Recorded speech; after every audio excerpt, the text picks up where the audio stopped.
No, I added. What? I'm streaming it to my channel so I can have a copy because I wanted to show you It just something. hang on. It just did something weird. It like split the screen into. Are you streaming Yeah, vertically? That's what yeah. it is. I stream vertically on my channel too, so I stream That's what. both. So All right. Well, um, hey, Eurojack's audience, don't forget to like and subscribe and all that. Thanks for of watching. course. Well, don't worry. It's only like two or three people probably at most. So, Okay, probably. Uh, but I appreciate that. But yeah, how are you doing, man? Good to see. Good to hear from you. yeah. How have you been? Good, man. Uh, I've seen a lot of stuff that reminded me of you. You know, like all the stuff with Peter Thiel and some other kind of Peter funny Thiel. stuff. So Why did he remind you of me? Good the gay? allegedly, I mean, you know, Oh, um, I thought he was confirmed gay. yeah. Well, he's getting a lot of hate from people right now, and I don't know. It's making me almost like him more because I'm like, well, if all these woke liberal people hate him so much, maybe he's onto something. So I don't know. I kind of have mixed feelings about a lot of that stuff. And I thought your the name of your stream was very interesting. Do you trust the government? I mean, this whole Epstein thing is I honestly like I don't even believe the Epstein files at this point. I think it's like they sat on them for 10 years and now they're all coming out and it's like Are you almost kidding? 10 unbelievable. years? This 10 I didn't even know this was 10 years old.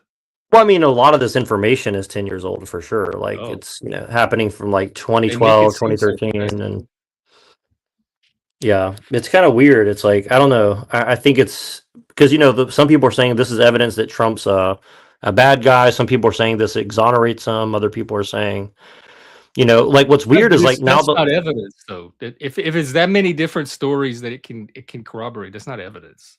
well, that's what kind of my feeling about it. And what's weird is like a lot of the left wing people are saying we were the conspiracy people all along. It's the right wing people that are denying reality. And I'm like, didn't we get told that we're like the bad right wing Nazi people because we have these weird beliefs about the elites doing weird things, and now all of a sudden, like they're like, oh no, this is all true, and it's the left wing people who knew it all along. It's like I don't know. I just think it's kind of weird. Like I don't know if you're seeing, you might not be seeing it, but this is kind of the narratives that are coming out on all the social media right now. So it's pretty bizarre for sure. It's like now the So left you're wing is the saying new conspiracy theorist. originally it was the right that was I mean, from my convinced? perspective, yeah. Well, I mean, wouldn't you say that all the conspiracy stuff was coming from the right wing for the most part? I mean, it seemed like I the don't know. left I wing didn't was really pretty much follow it against it. that close. I didn't follow it closely enough to know. I'm almost have to take your word for it. Hey, Kiki, You never followed conspiracy stuff at all, really? especially not Epstein. Well, This is yeah. I just mean, it's too big and vague of a story for my brain. yeah. Well, that's kind of how I feel about it now. I mean, when it first all happened, I was like, well, this kind of proves a lot of things. But now it's like, it just seems more confusing than ever. It's like it doesn't. It's not really telling us much other than a bunch of stories that are honestly too hard to believe. Like it's almost over the top, like with what they're saying now, because it's like it makes all the former conspiracy theory stuff look like 1% of what they're saying now. So it's like now they're like it ramped it up to 100, and then I don't know. It's just kind of bizarre because it's basically telling you like all the whole. Here's what it's saying. It's saying the entire government is full of PDF people and all these like evil people, and you can't trust any of them. And I'm like, is that really the case though, or is that just like an excuse for something? Like I don't know. It's hard. It's kind of mind warping me a little bit, to be honest. And like as somebody who lived through the satanic panic, talking about pattern recognition, this just seems like the new iteration of satanic panic. Like people are always going to believe that there's this cabal of evil people that worship Satan and do things with children, like because you're going to believe your worst fear, and that's the worst fear that most people would come up with. So it's Well, always going to yeah. hover as a specter, as a phantom. So I'll be honest with you. Like I defended the Satanic Panic in a lot of ways because I thought that like it was pointing towards some things that were really happening. But now that I'm looking at all this, I'm sorry, it's making me start to like re-examine it. Like I think there's real stuff going on, but like you said, it's almost like they're just putting all this stuff out there to like make everybody panic and ignore like actual things that we can do in our life. You know what I mean? And it's like I don't even think it's the government doing it. I think it's like the media, like just ramping, getting people all stressed out and pissed off and panicked, like you said. I mean, there's definitely something like that going on for sure. I mean, it's undeniable at this point for sure. Well, and there is the out like certain emotions get more clicks. So it doesn't even have to be a conspiracy. It could be like this is what gets our numbers. Well, it is that for sure, but another part of it, I would say, I'm trying to think of how to put this. So, like you were just talking about the whole like Plato thing, right? Like about how, like people saw a lot of like European culture as like a way to make people more rational and more honest, rather than just look at things on the face of it, right? You mean like philosophy and science and stuff? Yeah, yeah, and Which I I think think is only going to ever appeal to a small minority anyway. So when you're talking about most people, I right. think they No, run yeah. more off of like stories and imagination. Right. Well, and see, here's the thing is like here's what I see happening, right? And I think the Epstein stuff is just like an example of this, but it goes into everything, including like capitalism versus communism. Oh, let's read what he says before I go on. You mean the free market? Yeah, well, like they give you a false dialectic, but here's what I'm saying is like you said, very few people are gonna honestly examine these subjects, right? And what they're seen to be selling to people right now is this very strange way of making people feel like their delusions and their emotions are reality. Does that make sense to you? Yeah, yes. I think social media in general, these platforms for decades now they cater to the most raw primal emotions of people because that's what's going to it's reflexive. So that they're going to keep clicking, they're going to keep reading, they're going to keep sharing and scrolling. Like the less thought they have to put into it and the more reflexive it can be, the more it's going to propagate itself and raise numbers, and I guess the income is tied to numbers. Right. And so the Well, more and you can get yeah. people to operate from the limbic brain, the better it is for business. Well, and you're a little bit older than me, so would you say that like have you witnessed that like in the general public that people have just become more animalistic from your point of view? Not really. I was actually surprised how civilized everybody was when I got out. This last year was my first year like out into the world after my COVID hibernation. And I was surprised at how civil and congenial and engaging people were and mature, and I was very impressed with humans this past year. Well, what's weird for me is like again, I think you and I both live in a very liberal area, right? And what's funny is like people don't really seem that angry and vicious out in the real world, but when you go online, they make it seem like all these people are these like raving They lunatics. seem, they You seem know? scared. They seem very anxious and very scared. If I had to pinpoint it to one emotion, now the people in Minneapolis were seem angry, but they have this whole other myth going on in their head about government. But most people online that I encounter just seem worried, concerned, anxious, fearful, but definitely not trusting. I was surprised how low that number was of people who trust the government, 17%. And it dropped. It used to be higher. Well, that's almost like a weird term, though. Is like, what does it mean to trust the government? I mean, Actually, how could the you even exact do wording that? of the question was, do you trust the government to do the right thing in in Well, how? situations? Not Well, how? necessarily do you trust it to function, but do you trust it to do the right thing? So the numbers may have been different if it was just based on functionality. Like, do the trains run? Right. Well, that's a weird thing too, where it's like, how could the government even know what the right thing to do? Like, how do you do the right thing for 350 million No, people? there's I mean, is no that right thing. That's the part of a democracy. We self-determine that as we go. We determine what those right things are collectively through the democratic process. So there is no right thing. That's not something that science or anything factual could. There's no science to determine what the right thing is. That's something we have to decide as a nation. Was gay marriage the right thing? I happen to think it was, because it was the right thing for a lot of people, and it benefited a lot of people. It expanded their opportunities. It hurt very few to no people. So I would Wait, what call are you that talking about? subjectively a right thing, but there's no objective measure of if it was the right What thing. what are you talking about? What exactly? I just use gay marriage as an example, but you could Oh, use gay any. marriage. Okay, yeah. Well, let me give you this example. Like, what do you think of this whole like ICE protest? Like, and you don't have to give me like a hard definitive answer.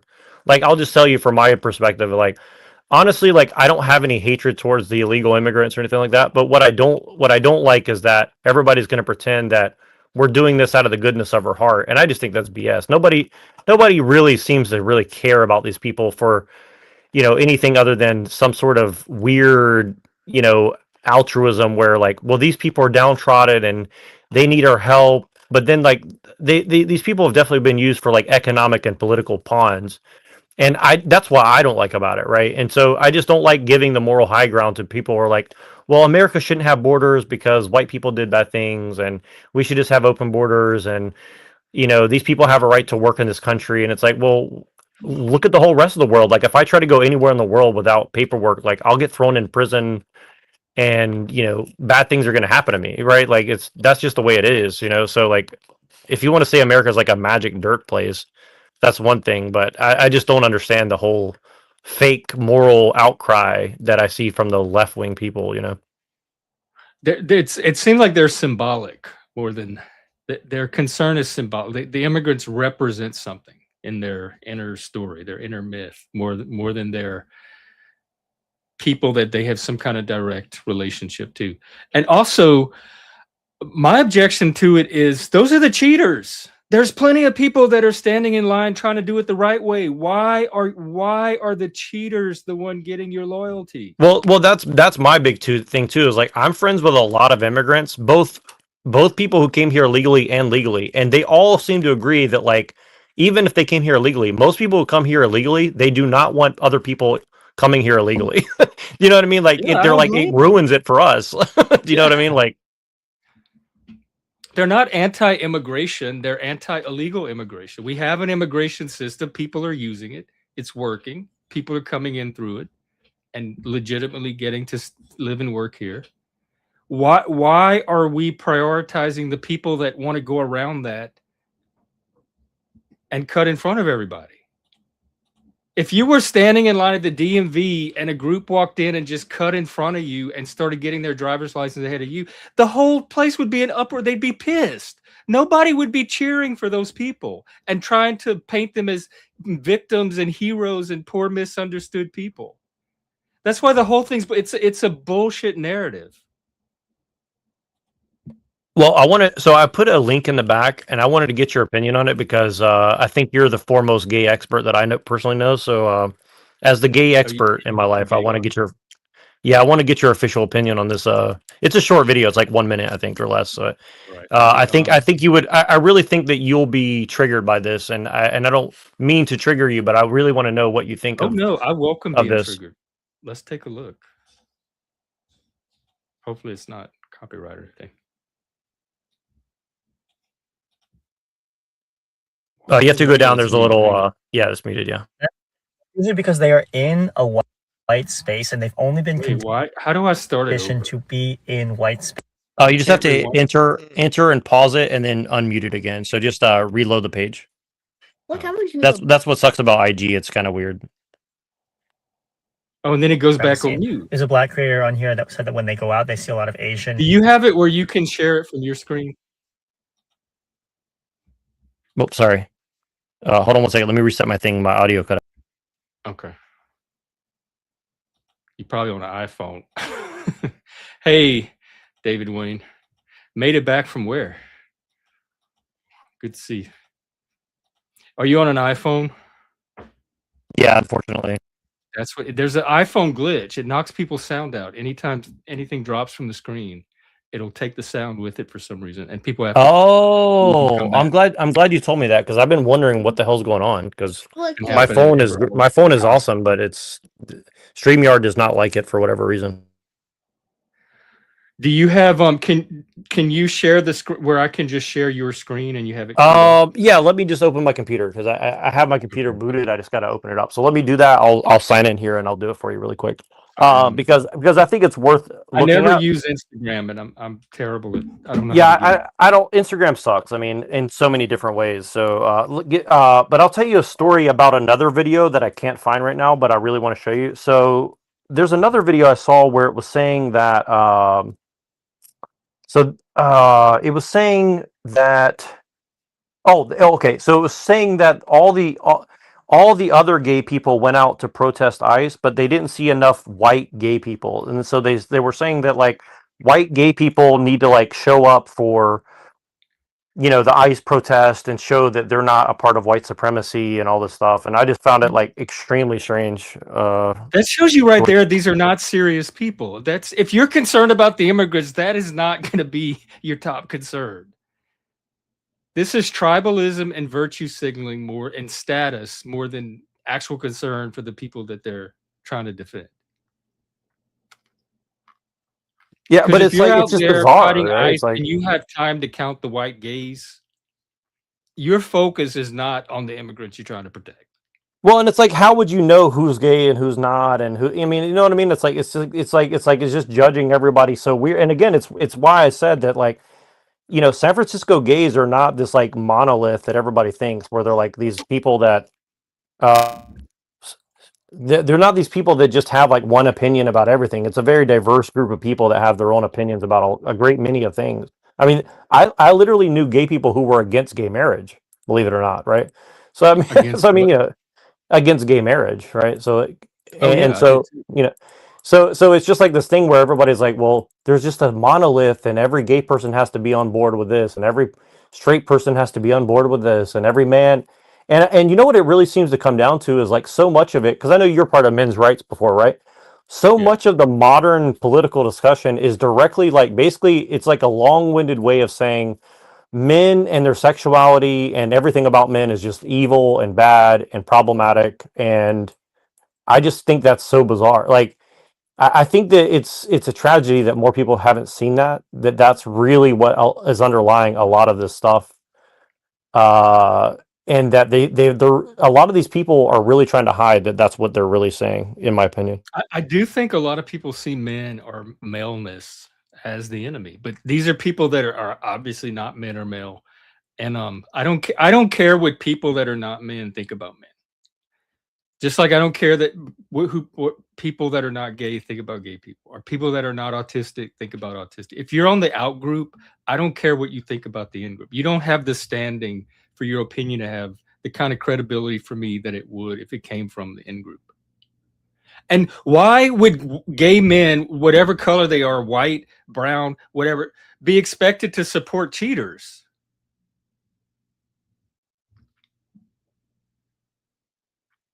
I don't understand like why they need more. That's what bothers me the most. These are people that are cheating the system as opposed to the people that are using the system fairly. And somehow if you don't support those cheaters, you're on the wrong moral side of the issue. I reject their framing completely. So, and there's no committee that comes and tells me what to do as a gay person anyway. I don't have to check in with a gay and make sure that I'm doing my like political duty as a gay person. There was a guy I was out today and there was a guy on the street corner. He was a black guy and he was waving a gay flag and he had a anti-ICE protest sign. He was just standing on the corner waving it and waving the sign. And I walked by him and I smiled and waved and he waved at me and I waved at him and smiled and that's it. I didn't agree with his position, but it didn't hurt me to be friendly to him. That kind of figures. Is this your screen? Yeah, add me up. That's me, and Oh, then no. I'll switch to that for a second. Okay, can you hear me now? Yeah, baby.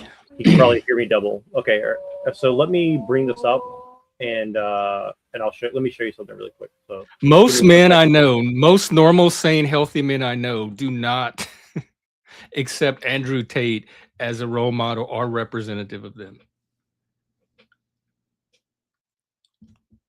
I mean, In I fact, like I hardly ever hear the I like topic of Andrew Andrew Tate for a Tate come up reason. at all, unless it's to criticize him in the men's circles that I'm in. I like Andrew Tate, but it's not for a good reason per se. I think that he does tell the truth about how the system hates men. So like from that perspective, like I do like that side of it, I guess. But definitely like he is promoting some, rather negative uh behaviors, you know what I'm saying? So I don't know. I have mixed feelings on Andrew Tate personally. I'll just say that. Which I know that's controversial, but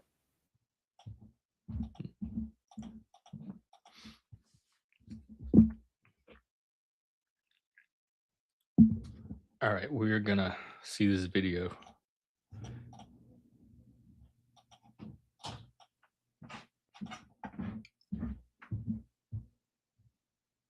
Into white men in the United States primarily because of white supremacy.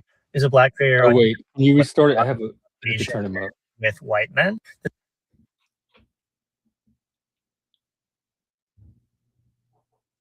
Asian men are into white men in the United States primarily because of white supremacy. There's a black creator on here that said that when they go out, they see a lot of Asian men with white men. This person lives in LA, and I actually want to rebuff this specific statement. If you see Asian men with white men or kowtowing to white men, it's usually because they are in a white space and they've only been conditioned to be in white spaces, kowtowing to white men. These white spaces include like West Hollywood, really a lot of any like bars, because most queer and gay Asian men, we had to create our own spaces. So we're all hanging out where y'all are not invited, and y'all meaning white people. We're at Moi, we're at Switch, we're at Q&A, we're at Jung. We're creating our own rice patties at all different kind of music festivals and music events. We're going to community events instead. And so the few Asian people that you see out and about, like in WeHo, that are in these primarily white spaces, they're usually transplants. Because I grew up in Ohio, I'm half Korean, half Filipino. When you're Korean or Filipino, oftentimes you're taught that like whiteness is what you should aspire to because of US imperialism, because of US soft power in both the Philippines and in Korea. We are taught that like white is right. This is all changing now, and especially because the internet, like we're able to connect to other queer Asians, and there's a critical mass of us. So now we're able to create our own spaces. I'll tag the creator below. Right now, stitches aren't working on TikTok. And so when you go to like a space, for example, like Masterbeat, there was a Masterbeat on Sunday. There's like the 100 Gaysians that we all, our community. And then you'll see like the 5 Gaysians that like they only know how to operate within a white space, whether it's because how they were raised, whether it's like a generational thing. A lot of older Gaysians, the only choice, the only option was to be around, like whiteness in some instances.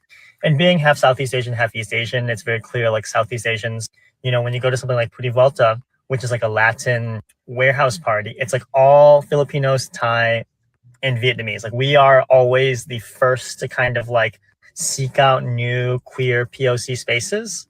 And I think Southeast Asians, like we are mostly like the ones kind of like allowed to kind of be a part of those spaces because there is like inherent colorism between East Asians and Southeast Asians and South Asians. So Asians are people of color now. I have no idea what he just said, other than it sounded very racist, and I loved his use of y'all. it's really And bizarre. yes, he is very gay. Hey TML, hey Track. No, I have no idea what the fuck he's talking about. Like, white men date. I mean, Asian men date white people for status. Track, could you make sense of any of that?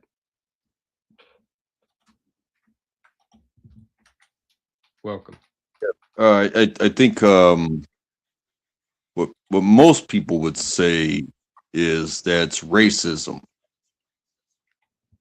or classism or it's some sort of discrimination. Even in the tight knit, can't tell the difference communities, it's discrimination. So again, this would be one of those moments where you're thinking, the fuck are we doing here? Like, do you care about this person? Do you not care about this person? If you were going to date a gay guy, which one would you date? A white or a gay or an Asian? A Gaysian? Not him. If he's representative of Gaysians.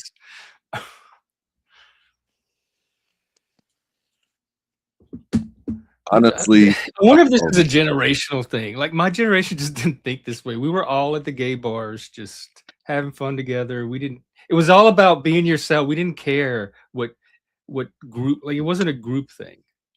Oh, there's the gay Asian. Are you guys familiar with the movie Chuck and Larry? I'm familiar with Chuck and Buck. Let me look up Chuck and Larry. Is that a porn? Yeah. No, it's not. I now pronounce you Chuck and Larry. No, I don't think I've even heard of this. It's like two straight guys get married. Adam Sandler for the benefits or something like that. Yeah, they did it for the benefits. Oh, it's like two straight guys that get married for the gay benefits. Is it good? But it's a very funny movie if you ask me. I like it. Watch it. But at the same time, I've even told my wife, I was like, if I didn't marry you, I'd marry, this dude. And this dude was somebody that I grew up with. Would we have intimate relations? No. However, that's bigoted and homophobic. Who's going to stop us from getting married? Well, like, why can I not tie myself to this dude under God? Well, look, untrackable. The butt sex is just a bonus, though. Okay, so you just get that. That just comes with the territory. Well, I wonder if there are straight people that have taken advantage of getting married, but like just because they want to just form a household together the rest of their life. Being as that we can live together, we can understand each other. Domestic violence would probably be at a very low. Well, that's what it's Andrew not was saying. He was saying that with modern technology that the gay guys can just get married and they don't need women anymore. But making somebody my benefactor, is that it in itself gay? Saying that, hey, I care so much about this person, and I want them. I want them to get what I have earned when I die. I have a genuine question for both of you. Do you think that it's the gay action or the gay feeling that makes you gay? That what? Like the gay action or the gay feeling? Like feeling gay makes you gay, or doing the deed makes you gay? It's the attraction, because I haven't had the gay action in going on almost 2 decades now, and I'm still gay. So it's definitely the attraction, the desire. If you never act on it. Like I was gay before I ever had sex. Because I knew what I wanted to have sex with. I knew what I was attracted to. So are you saying that you were a gay? Are you saying that you were a gay, Jeff? A what? A gay? I was a gay. Most gays are gays if they don't turn out to be trans. But where does that fall, legally? Does it really hinder legality with gayness? If you have a beneficiary of your benefits, what's the problem there? Because I don't think as far as I know, you don't have to prove you're actually gay to get married. Like you and your best friend could go down and file for a marriage license and you don't have to prove to what if declare what if they gay require that you have to make a sex tape to do such a thing? then I wouldn't even be able to get married. Well, 'Cause that I'm would not also making be some sort of exploitation. Yeah, like how are they going to know? You just maybe show up and Epstein has say, to send "Here, me over and Bob a want a film marriage crew to your license." house to Okay, here you go, to double sir. check. Enjoy. Have a good life. Because as soon as you make somebody prove it, it becomes, what does it become? It becomes public domain of subpoenable evidence. And at what point is who I poke or, you know, Get uh, poked by. get poked by or create a beneficiary of? Um, at what point does that really matter? And you know I don't think it what? does. What the two of you do in your household is I don't think it's anybody's business. And not everybody procreates. Well, if Andrew Wilson had his way, then the gays could procreate without women, and then it would just be a bunch of gay dudes running society. Wait, what? What is He said Andrew? he said this is like this new technology that they can do like test tube babies or something without women. Well, how about this? Surrogacy or What about a heterosexual couple that doesn't procreate? You could just as equally call them just as worthless to society. Well, see, what's weird is like a lot of this women's rights stuff right now is saying like the end all be all of women's rights is their economic viability, but not having children. And then a lot of men are like, well, why wouldn't you want to have children as women? And they're like, well, that's like slavery to women or something like that. So there's this like weird dichotomy where like men want to have kids and they're telling women like trying to have children doesn't make you a real person. It's like it's not a real job. You need to show that you're useful to society other than having children or something like that. So it's like a really strange Well, you have to have some sort of faith, and you know, imagine being a man with a woman that's not going to have your child.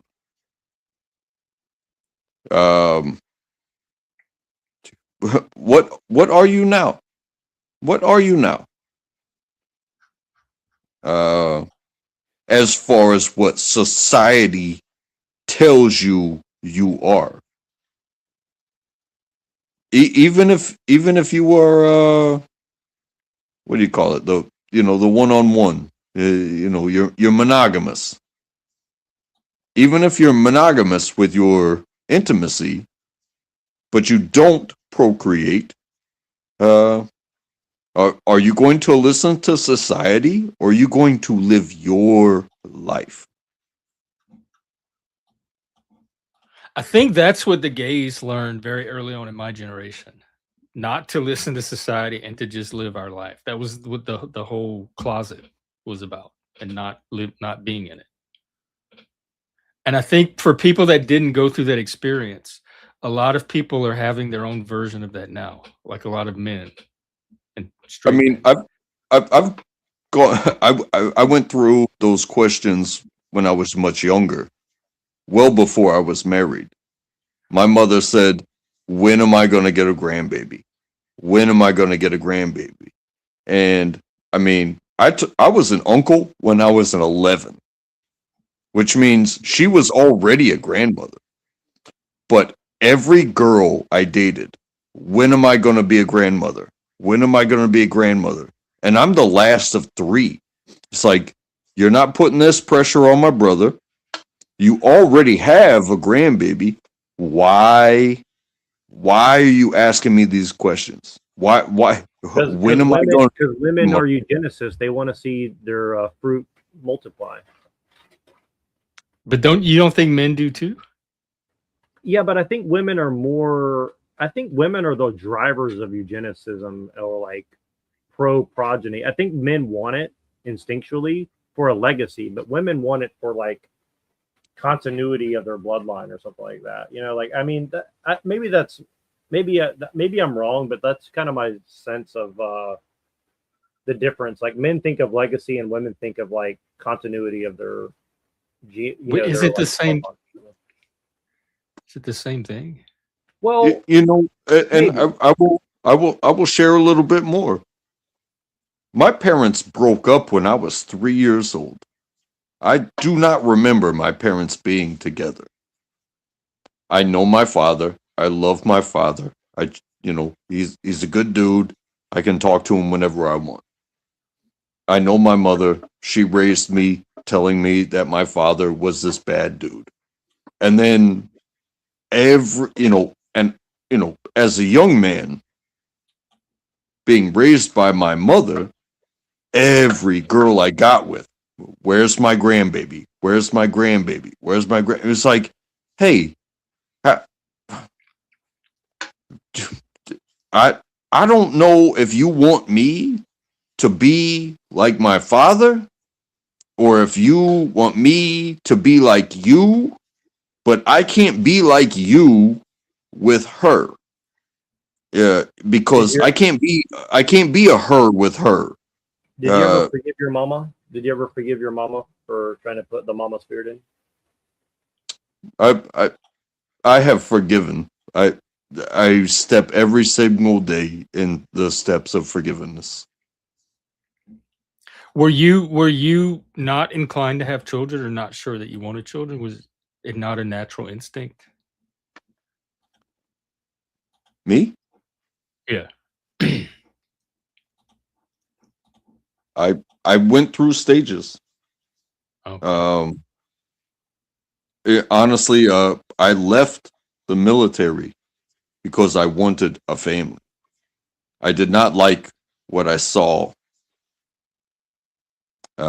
career-wise, family, as far as families go there. So I said, hey, I can take what I've learned career-wise, but I don't have to live this every single day. I can leave. And that means I get to go home at the end of the day rather than be gone for weeks and weeks at a time and put them through this and make sure that they're ready for whatever it is that the government puts me through. I can just get up and go to work each day, and I can come home each day. And that is what we do now. You are a good person to ask this question. Is this a video you wanted to play?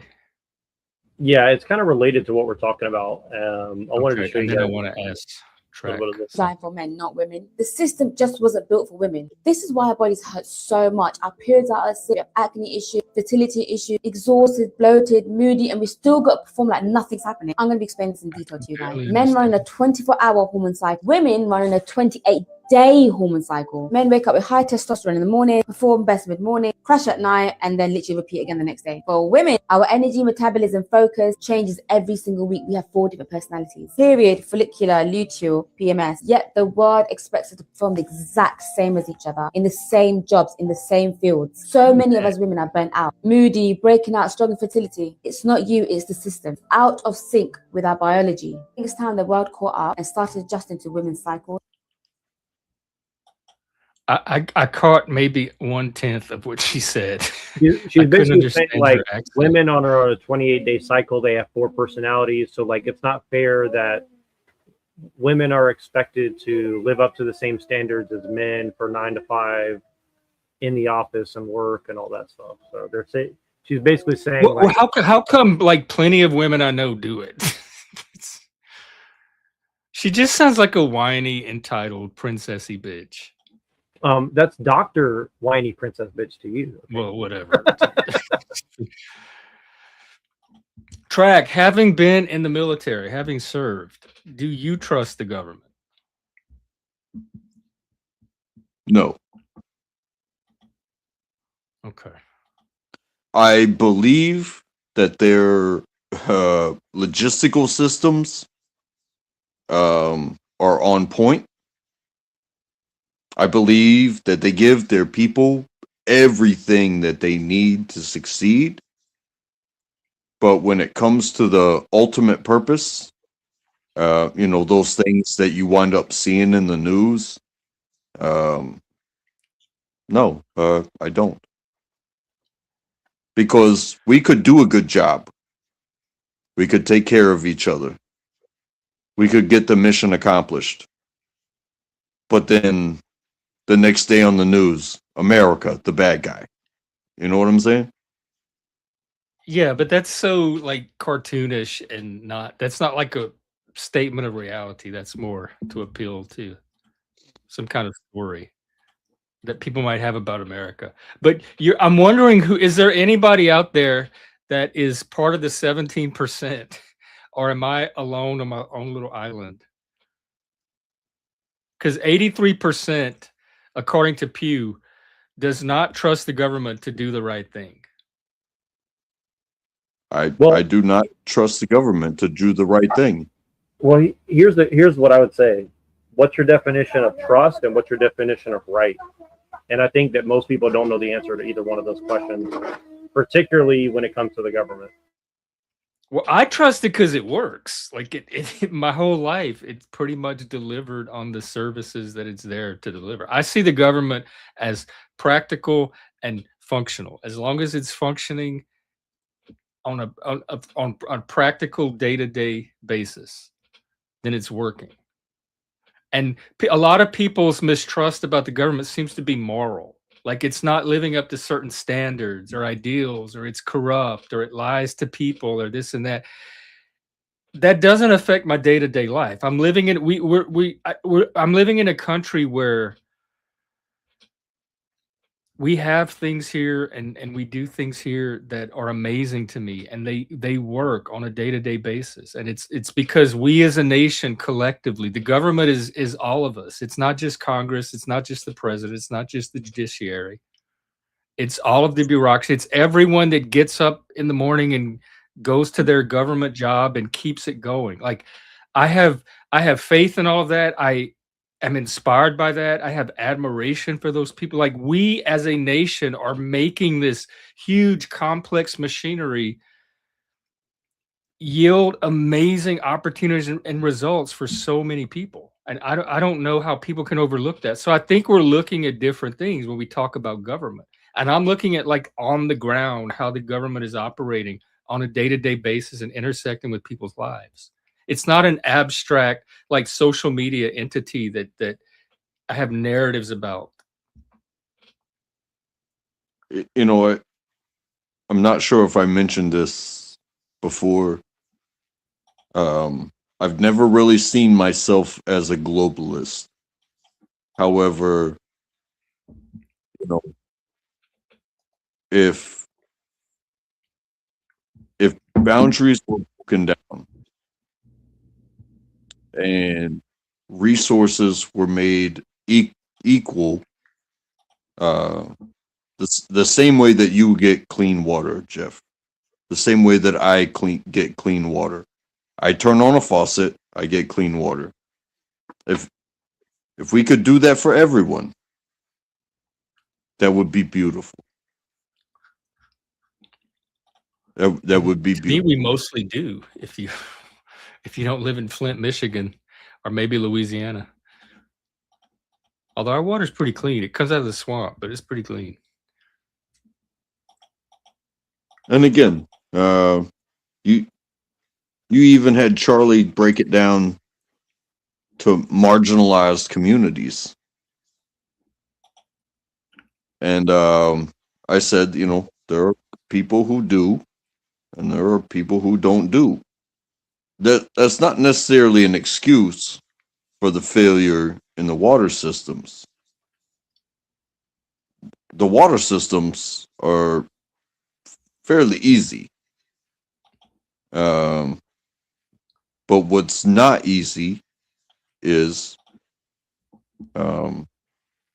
getting people to let go of their dollars where they live to focus it on where they don't live.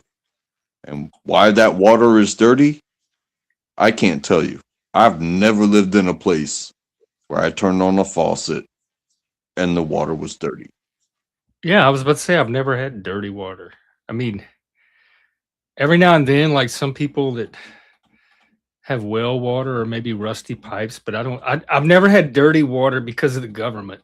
And I don't think it's the government marginalizing people. Do you feel marginalized by the government? Like, is marginalization part of your distrust? Oh, for sure not. Honestly, marginalization comes from your own individual actions. You put yourself in the margin, in my opinion. I tend to believe that more or less because I think people have agency and make choices. And so if somebody's sitting in the margins, it's because they're choosing to sit there and they're not doing anything to get themselves somewhere else. But I don't think it's the government that's putting people in the margins. I think there's people that want people to believe it's the government. But I Yeah, think we all have the same I opportunities and the same access to government services. I don't think it is your race. I don't think it is your gender. All the protected classes. You know what I'm talking about. We could go down the list, but What's a that protected class? uh, do do you understand the protected classes? What's an example of one? Race, religion, color, creed. Oh, you mean for discrimination law? Yeah. Yeah, yeah. Yeah, that's Those, even further evidence against marginalization that we have in our law that you can't do this and we have means to enforce it. but those, just because you are that doesn't make you marginalized. In fact, it makes you more protected. So if you find yourself saying that, oh, because I'm black, or because I'm Muslim, or because I'm this, or because I'm that, becoming marginalized to the point where I can't get clean water, well, we've protected you so much that you are more than welcome to get a job. And if you get a job, you are more than welcome to move to a place with clean water. I'm not trying to dismiss the dirty water of Detroit, because dirty water is a big problem. Is it really? I do think dirty water is a big problem. Oh, let me look. However, Let's get a check on that. it's not a discrimination problem. They're making it a discrimination problem. However, they're not making it a what is the city doing with the money problem, because they're getting tax funded money. Every other city. Hell, if you have a soda distributor, they make clean water because they are processing clean water to make bottled water and sodas and stuff like that. Every city has it. Every city has it. And on top of that, those bottlers subsidize into the city. So why does the city have dirty water? It's not a discrimination thing unless you make it one. But also at the same time, do you want people to leave? If you want people to leave, yeah, for sure, infuse them clean water.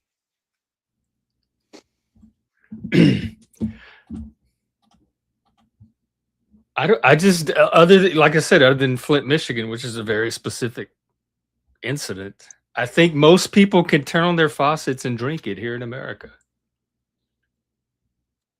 Do any of you have water quality issues with your public water. And I don't think that's marginalization. Like, I feel there's many times where I felt culturally marginalized. I feel marginalized up here, being from the South, being male, unapologetically male. Like, you can be male up here if you stay in your place and pay lip service to the values up here. So there's many reasons I can feel marginalized as a person culturally, but none of that's the government. I have the same legal opportunities here that everybody else does. The government is not the one sidelining me. And I feel you on that. I really do. Like the government, even though I don't pay the tags on my car, like my taxes are out. You can look at my car and see that you just look at my car. Just look at the tags. You know I haven't paid my taxes. Why? But Is that a choice or you just let them lapse? you know, we could go down that road of why, but it's not that I think I'm special. When they pull me over, I will have to admit that I did not pay my taxes. But it's whatever. But you know Well, what? you're making Not a choice. Sounds like not you're paying willing to take the paying your consequences. taxes. Not paying your taxes versus paying your taxes and having your taxes go to other people getting rich versus having your roads getting fixed. You know, maybe this is a peaceful protest. Like you're not going to fix my roads, so I'm not going to pay my taxes Well, because how do you're you going know to. where your taxes are going? Just because the roads are not fixed, that doesn't mean they're going into rich people's pockets. I'm sure they're being used for city services somewhere, some kind of way. They probably have a breakdown of how the taxes are being distributed. There's always a breakdown. I love paying taxes. It's like paying rent to live in this amazing country. I'm so happy to even have the privilege to be able to do that. And I am so thankful that when I don't pay my taxes, that I don't get stripped up from going to my job, which I pay taxes in every hour that I work. You feel me? It's The employment tax. I mean, Yeah, every I've dollar, never had a every dollar that I earn, every dollar that I earn, I pay taxes on it. Every if dollar I'm that I paying taxes, that means I'm making enough money to pay taxes in the first place. So that's one reason to be happy about it right there. yeah. So I'm so sorry. And I feel like I'm contributing to this society that I admire so Yeah, much. It makes me and proud to be able to be like help keep it going. I'm so sorry that I failed on this tax.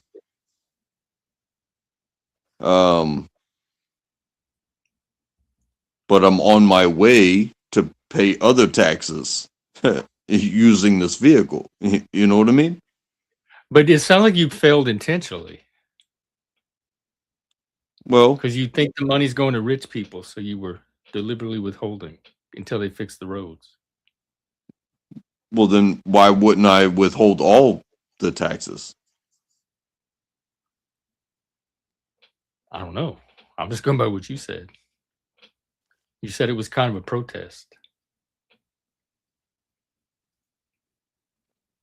It can be.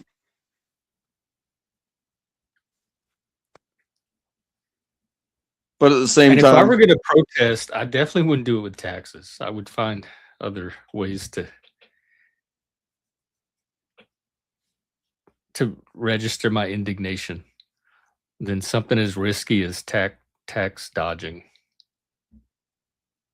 But then, you look how this nation was founded.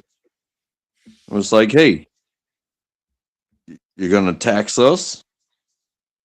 We're going to throw the products overboard. Because it And was tax- taxation without representation, but your taxes, you had representation.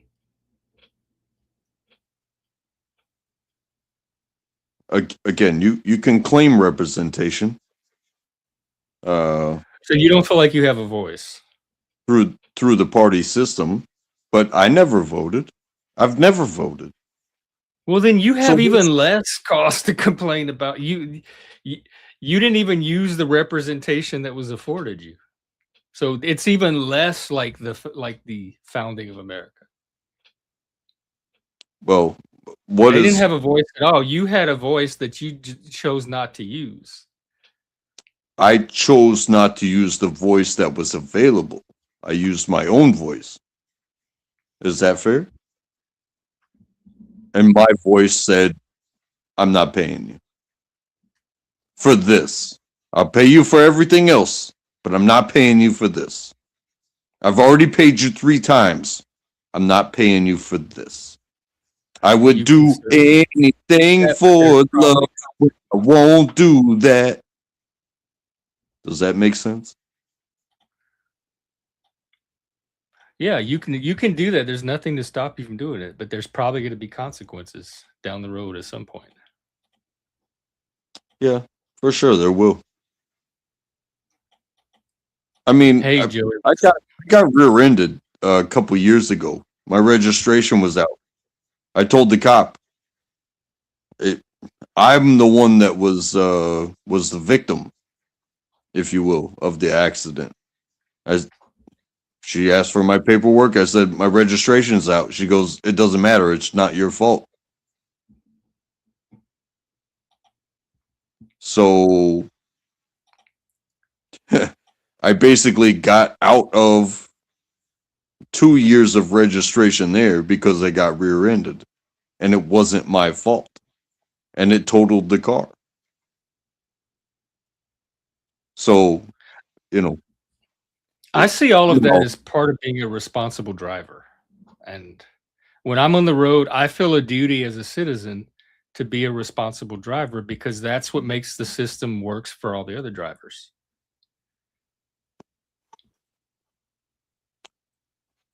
I believe that as well. I'm very conscientious about the social contract, I guess, and people that are not, I have a little less appreciation for because those of us that are being conscientious shoulder the burden for those that are not. I mean, my car passes inspection. I got good tires. I put gas in my car. All the good things. My car is good to go. You know what I didn't do? I didn't pay the tax to change the sticker that said that I paid the tax. I apologize to the world for not paying the tax on a piece of property that I do maintain. Nobody knows that I maintain it or not. But I'm the one that maintains a safe following distance. I'm the one that stays off the road when it is undrivable. I am the one that goes the speed limit while you guys zoom past me and do whatever the hell you want to do. I am that guy. Well, you're doing whatever the hell you want to do as well when it comes to getting your tags renewed. Are you is the penalty for not paying the tax more than it would be if you just paid the tax? I'm not sure, but Why would you make that kind of trouble for yourself if it's easier to just pay the tax? Well, because they're coming to grips with some things. The government is, as far as the taxes are concerned. and let's just, hypothetical. Hypothetical is $200 on tax on the vehicle a year. If I don't pay it, they capped it at a max $25 fine. Right? In addition to the 200, in addition to the back taxes. But then you can go year after year after year, but I think we're working on a cap on penalty. So let's just say I go 3 years and the cap is $500 to re-register my vehicle. Well, that's $200 a year. That'd be $600 plus 25. That'd be $675. I'd be saving $25. Do you understand that?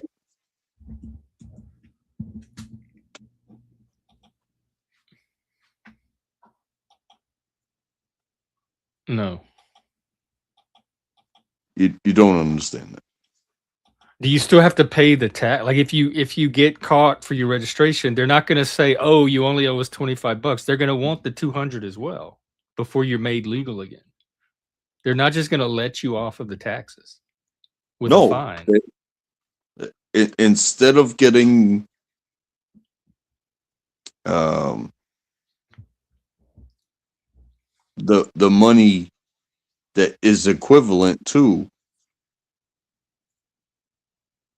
they're going to get, they're going to reach a cap, and I'm going to pay the not cap. for taxes. So let's say they're owed $200 every year, and you don't pay it. They're going to get that 200. Well, that's what some of that's what we're working on, is a cap on fines, because. But the fine is not the 200. That's the actual tax that you owe. The fine would be anything on top of that. But just imagine, you have a car, you register it, you drive it. I do have, and then I did do all that. And then you don't drive it anymore, so you don't register it anymore, and it sits there. Let's say it sits there for 10 years. It's never at risk of being pulled over or anything like that. Right? You think it's reasonable? You can it's reasonable? If it's just going to sit. Do you think it's reasonable to back tax a car for 10 years? Yes, I do, because that's what you agreed to when you got the car and signed up for the registration system. So I do think it's reasonable to expect you to keep your agreements. If you were not down with that in the first place, then you should not have entered into the agreement to have a car. Because the state says if you have a car in this state, this is what you agreed to do as part of car ownership.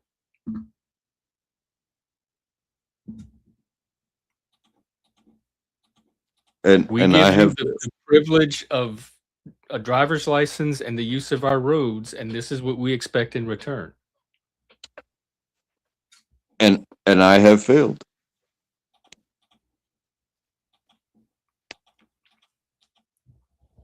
Can we not draw a cap on financial compensation to the state?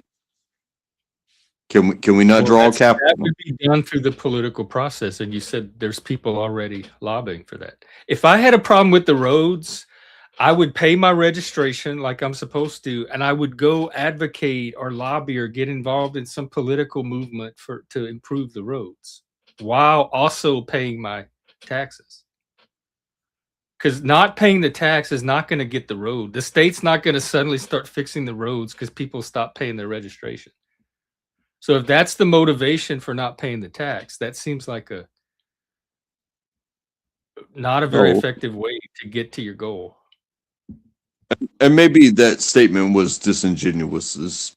My motivation for not paying the tax was um, maybe not having the money at the time. I couldn't afford, uh, or uh, I was very disappointed with the short term of the registration that I was given. However, none of that is an excuse. I didn't pay it. I didn't pay it, Jeff. I didn't pay it. I didn't pay the bill.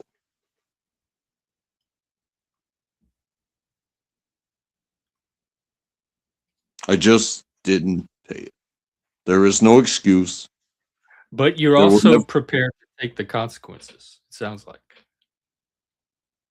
yeah. Uh, I think I am, and I mean, if it's you get tough. stopped, you're not gonna have a choice if you get stopped. And cops run plates all the time, so Oh, for sure. you're so it's a moving risk every day you're in the car that you're going to end up paying those consequences. And you know what?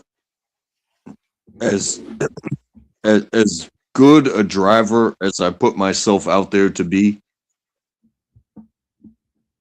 even the best,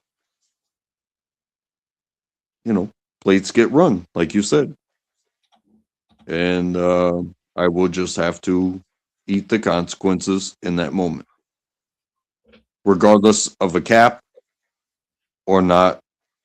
I will have to eat the consequences. Yeah, but I'm also part of that 17%, so I may be the oddball. When I got my car, I just recently got one. Washington State requires registration, all that other stuff, and it requires insurance. So I called the insurance company. I said, "Hey, I have a car. I need to get it registered and do insurance and all that." They were surprised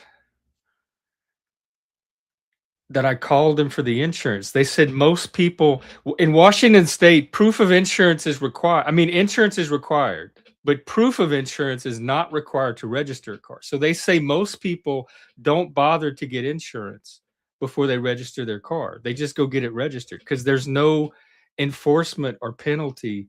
You don't have to show proof that it's insured. And so they were Well, surprised I was going out of my way to get this car insured so that I could register it, because in Washington State, you don't have to do that. And I can't imagine not driving without insurance. I'm like, no, of course I want to insure the car. I didn't need proof, but I still want to insure it. So yes, please go ahead and insure it. And it, they're like, oh, well, you're one of the few people that are actually driving around with insurance with a car that you're registering. this is something that I've run into many times, both with vehicles and with my house, is the idea of ownership. Um, if you owe a lender, chances are in the contract to protect the lender, insurance is required. If you do not owe a lender,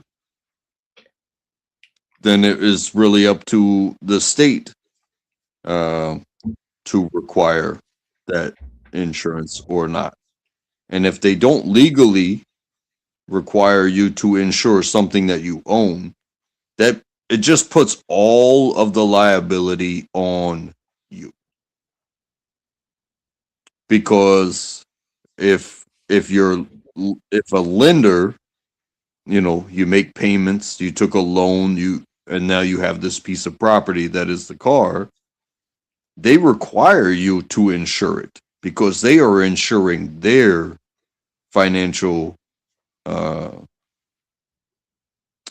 uh, I mean, that would input. make sense too. They want to recover their.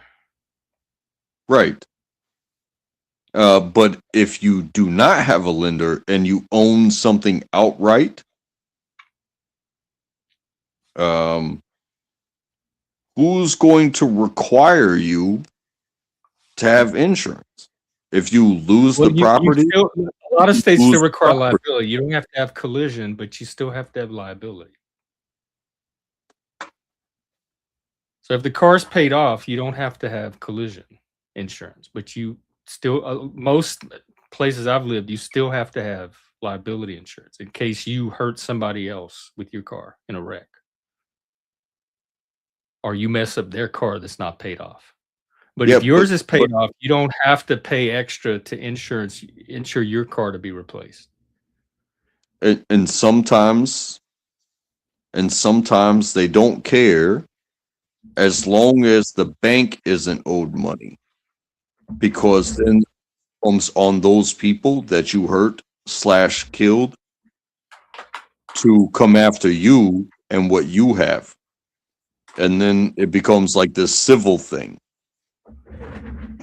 I mean, to me, it's just so much easier to pay the insured. That's why the system's set up in the first place. I've never considered driving without insurance and not paying insurance because the consequences, the cost to me in the long run as a result are going to be way higher than if I just pay the insurance. The insurance is made to streamline the system and make it easier for everybody, and we all pay less. It's rights and responsibilities. People want the rights, but they don't want the responsibilities that come with having the rights. Well, I mean, I'm going through this with my house right now. I pay for insurance. It's mandatory through the mortgage because I owe the bank for the house. Basically, the house is owned by the bank, and I'm paying them until I own the house. Right. But then I have a problem. I need a new roof. So I go to the insurance. Insurance says, oh, no, it's not bad enough. Went to them twice. No, it's not bad enough. Well, what am I paying for in insurance to protect the bank's interest in this property? In actuality, if when I recognize something needs to be fixed, but no, it's normal wear and tear. It's old age. It's on you. Well, what's wrong with the roof that they won't fix? You talking about Well, homeowners insurance? yeah. Our homeowners insurance was pretty good about fixing stuff. Well, ours likes to say, "Good luck," and we're learning day by day. It just cost us was it $19,500? Like my car doesn't cost that much. My car costs The roof? $8,000. The roof costs $19,500. Wow. If they had accepted the fact that, old age, yes, but you want us to pick out a specific storm where we live? We get all kinds of storms. We get winds, we get hail. We're going through snow like crazy right now, and now my roof's leaking. You told me no twice before. To me, if your roof is leaking, And though, that's a reason for them to fix it. $2,000 instead of paying a $2,000 deductible and having the insurance company protect the property that is owned by the bank that we are paying so that way we can live here. It's hey, go fuck yourself. So now it's costing us $20,000. Instead of $2,000 deductible, it is now costing us $20,000. Well, did they say why they are not going to fix a leaky roof? Because that's odd to me. And can you find another insurance company? Yeah, that's my sense too. Like, why would they not fix a leaky roof?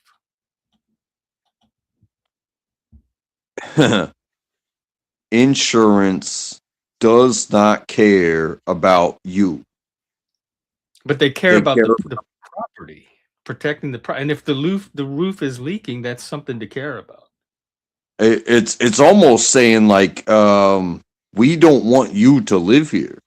Is basically what I Now, feel that like. stuff, that's you telling yourself all that. They don't even care about that. They don't even think on that level. Can you talk to the bank about and let the bank know that the insurance is not fixing the roof? Or get a different insurance company. I just think it's weird that they're not gonna fix a roof. Hey, even the guy that we're working with, because we are gonna fix the roof,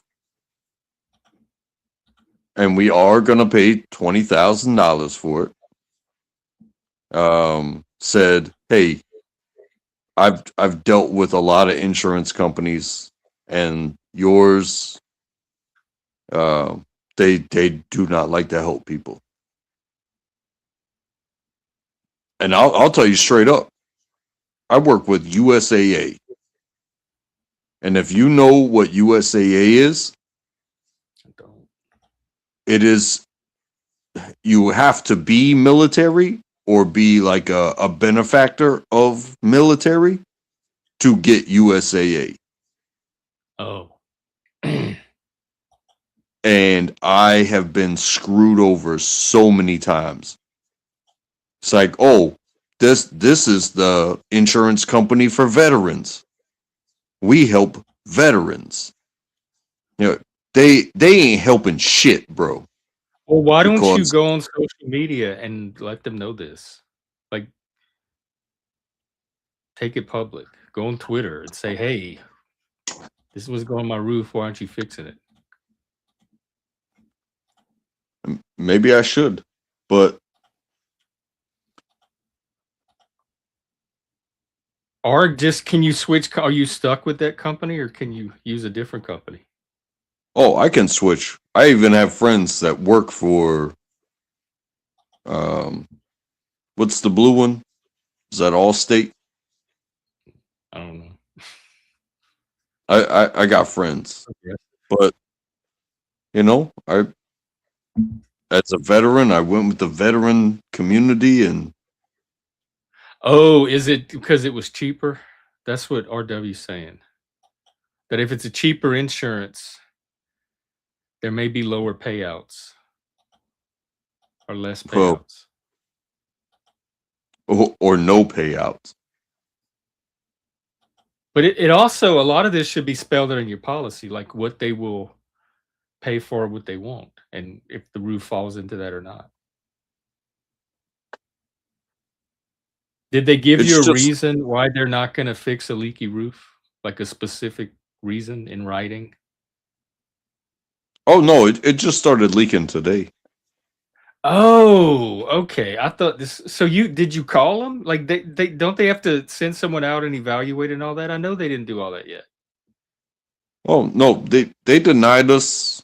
I saw shingles in the lawn, and I called them, and they said, oh well, it can be repaired. Repairs less than $1,000. That's less than your But they don't deductible. have a way to know that until they come out and look, is what I'm saying. They can't just determine that over the phone. That's not what an insurance company does. So at the No, very they least, they should came out. send Look, out. they came out and looked, and you know what? This is where the blame's going to be on me. This is where the blame is going to be on me. Is where they said, "Hey, it's like $900 something dollars. You can fix, you can fix your roof. It's repairable. Yada yada yada." Well, we didn't get it done. But More Mike, shingles. this all happened More. today though. It leaked this Oh morning. You no, called them. it, No. This has been years in the Oh. buildup. It is their denials that turned into our refusals that turned into the ultimate leakage. So it's not something that just started today then. It is all my fault. It is all my fault.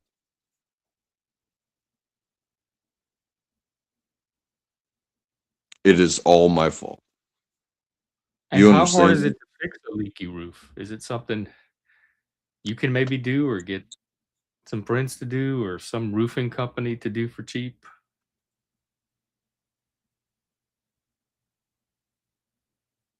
Do you know what happens when a roof leaks? I imagine there's different levels of severity. There could be like a little spot with a few water drops coming out, or you could have a giant hole in your roof this big that the rain pours in. So there's all kinds of. I actually used to do a little bit of roofing. I had a friend that was a roofer. I'd help him out for a few days. So I've been on roofs while they were roofing. Yeah, so it's not just the roof. Well, it depends on the specific issue. It depends on why the roof's leaking, like the structural cause of the leak. And And it's that going is to the be missing different piece that I for brought up all. to the insurance company, and the insurance company said no. So they sent a guy out. The guy examined it, and he determined what there should have been some kind of in writing that they gave you, like as a result of their evaluation Yeah, of why said they're no. not fixing the roof. Said we're not going to fix it. You can do it Did yourself. they tell you why, or did you ask them why? Because it doesn't meet the standards of the deductible. Oh, you have a deductible. Yeah, So do you have to meet the deductible and then they'll fix it? yes. So it's not that they won't fix it, but you have to meet the deductible first. And listen to this. The first evaluation, it was just under $1,000. Our deductible's like $2,000. The repair cost that he said was just under $1,000. You can get it fixed. Okay, the next season goes by, we have no problems. I see more shingles coming down onto the lawn. I start to see spots. I make a claim before there's a problem. They come out, but they come out this time with the roofer. With the roofer that's offering to deal with the insurance company. They look over it. The evaluation is like $400. $400 you can fix this roof. How does it go from almost 1,000, just under 1,000, to 400? Did you ask them? What do they say? You see, I am not on that level yet. I'm getting on that level of grilling every single fucking person I deal with because I'm so tired of this shit. I don't want to be friends. I don't want to have good business. I don't want good business with people like this anymore. I'm going to I'm going to run people through the frickin' ringer every single time. If you are coming to work on my house, I'm going to stand over you. I'm going to videotape it. There was going to be no questions asked because this is ridiculous. Who are you protecting by saying no when I've been paying these motherfuckers for 20 years and you're going to say no to me? Well, they just because of the deductible, though, you said. If you meet the deductible, then the no would turn into a yes. Fatty works in construction. He might be able to shed light on this. I've done thousands and thousands of insurance claims for hail damage, straight line winds, shit like that. You're more likely to get your claim fulfilled when you have a contractor.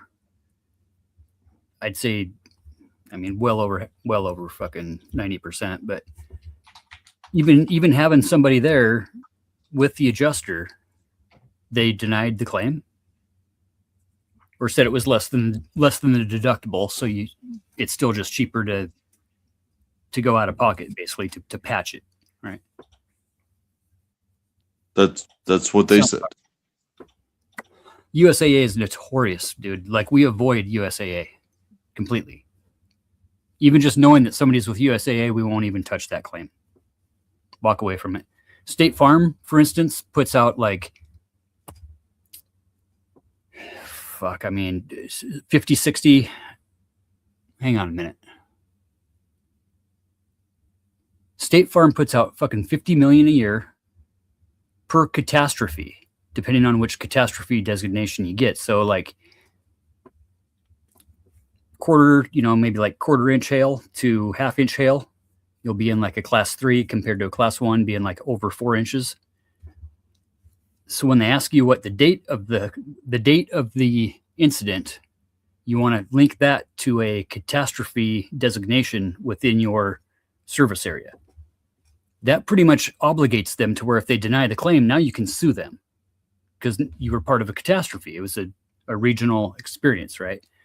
If you just kind of like don't give them a date, don't give them any like anything to go on that way, fuck, instant denial. No, that's pretty common. And that's what seems so sad. Yeah, it's because and with those lower grade policies too, with it being linked to your mortgage, you're not paying like a separate payment. It goes into your mortgage payment, right? So the mortgage payment, the mortgage provider pays that to the insurance company, right?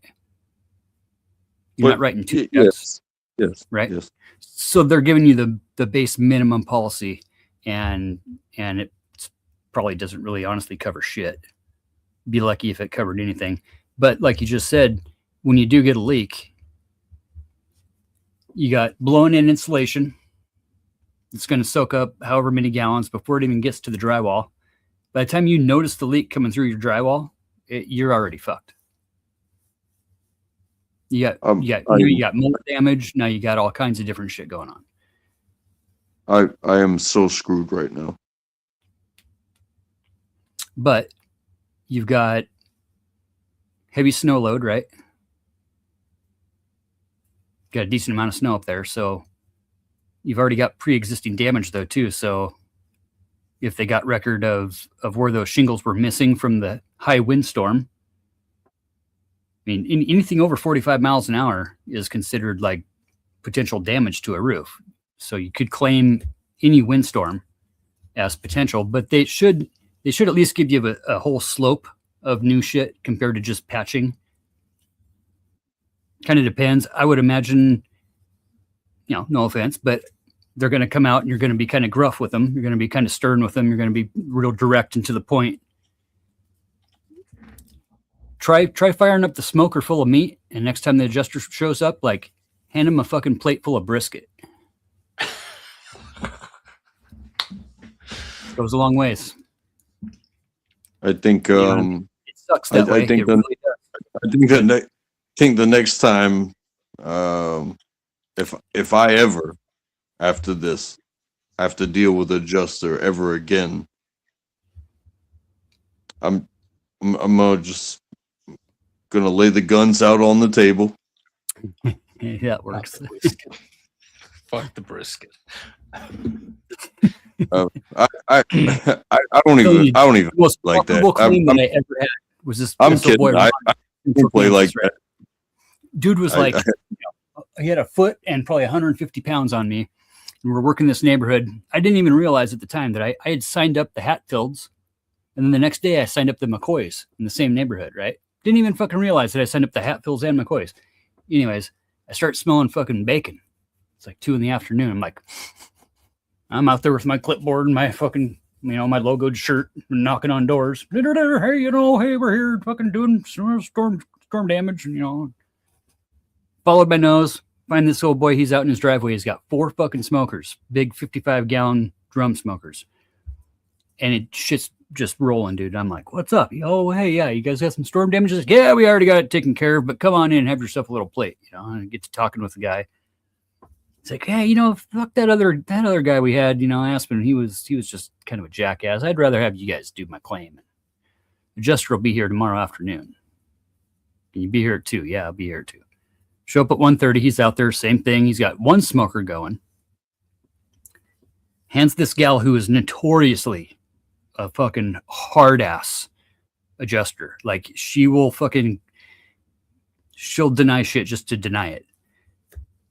Fucking dude, she claimed all the siding. She claimed all the fucking outbuildings. She claimed all the fucking storm damage on all the cars and the trailers and the toys and the furniture and the yard furniture and everything for 1 good plate of brisket. And consider me ignorant. I'll claim that. I will be that. But when you're sold on an insurance company that is a club, basically for veterans. Yeah, you should be getting better. You think when you need something that's going to protect your family, going to protect your investment, going to protect your household, going to keep a roof over your head, all of the things, you think that it would be better than just some insurance company. Yeah. And to be told no after I've been paying them for 20 fucking years. I just learned a lesson. I learned a lesson today. Like it's the Midwest, just everything from Texas to the Great Lakes gets They do not care. Somebody's rich. Worst thing about USAA is they are government affiliated too. I mean, I get a letter. I get a letter every year from a general or an admiral or whoever is the CEO. That's like, oh, I'm a veteran too, and we love our veterans. Well, you sure shit don't take care of my roof, motherfucker. Yep. You feel me? I don't care if you're a veteran. I don't care if you're an admiral. I'm out of the service. What's stopping me from cutting your goddamn throat? Because you denied me everything that I paid you to do. Yeah. I'm sorry. Insurance is horrible that way. I digress. I mean, apologize. really, I kind of think insurance is a scam for the most part until you need it. It's like you're paying into it until you need it type of thing. But for the most part, when they're doing shit like intentionally finding ways to loophole people to where they can deny claims, which all insurance companies do, I don't know. I think insurance companies should be nonprofits. Well, I think and have set limits for CEOs not being able to rake the coffers and take huge bonuses and shit like that. I mean, in some way, shape, or form, I'm gonna find a way to move on. Yeah. Like how should an insurance company be able to sponsor a NASCAR? They shouldn't have enough money to do that. You know what I mean? You know what? I'm gonna start my own insurance company. Yeah. That's the way to do it. That's self-empowerment. It's going to be itty bitty. It's going to be day to day. And I'm going to make sure that I wipe every single one of those motherfuckers' asses to where they don't need insurance, but they're going to pay. They're going to pay $5 a day, and I will make sure that I personally wipe their asses. And I will reap the benefits. You understand? But I am going to wipe their asses And then when they need me, I'm going to be like, denial. Sorry. Yeah, I did the best I could. It wasn't in your policy. No, because I that wonder if would this that is a would microcosm be great. of how people end up not trusting the government. The fine print. That would be absolute rape. Financial rape. I'm sorry, I have to go to the restroom. All right. Hard times are hard times. Fucking A. You definitely sound very frustrated. Yeah, homeowners insurance is a racket, dude, for sure. Like the Seattle area, for instance, we don't get hail up here. The Pacific Northwest, we get small hail. We don't get big hail, right? The Midwest, fuck, dude, I held a 22.5 pound hailstone that was the size of a fucking mini football that went through 5/8 decking, double 5/8 drywall, and hit the lady's car and still left a big ass dent in the fucking top of her car.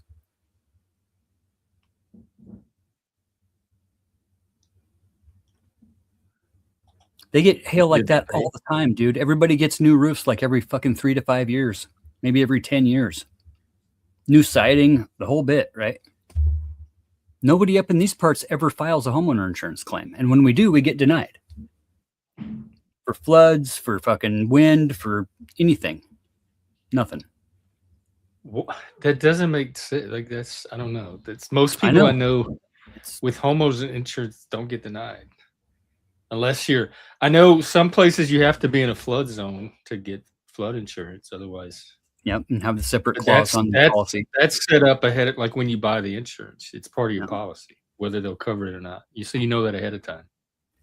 I actually know guys that specifically make their nut every year by suing USAA for denying claims during catastrophes. Like there's guys like us, roofing companies will go in right after the storm, start knocking doors, get people lined up for the claims. And literally, if we know they're USAA, we'll fucking walk them through the little deal, potentially maybe, and depending on the person, and get the adjuster out there. And as soon as they're denied, we call one of 2 or 3 guys, and they're instantly fighting for the homeowner's behalf, suing the insurance company for denying the shit that they obviously should be getting comped for. Isn't there a system, like a rubric they use to determine what they're going to cover and how much so it's not just like arbitrary and subjective? So Exactament is the bidding, the estimating program that they use.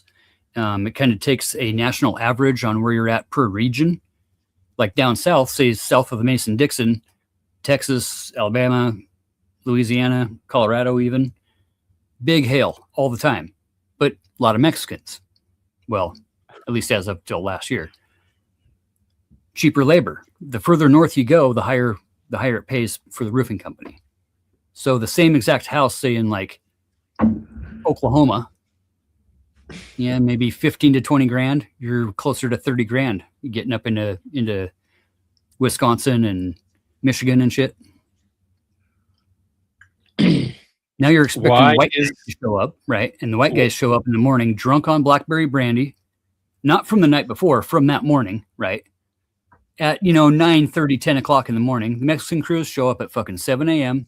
with their boots and their gloves and their fucking glasses, and they take a little siesta and they get one house done per day. Right? You don't leave one, you do not open a house up, you don't tear the old roofing off without making sure you can get that whole fucking section done that day. They'll tell the whole roof off in a fucking hour.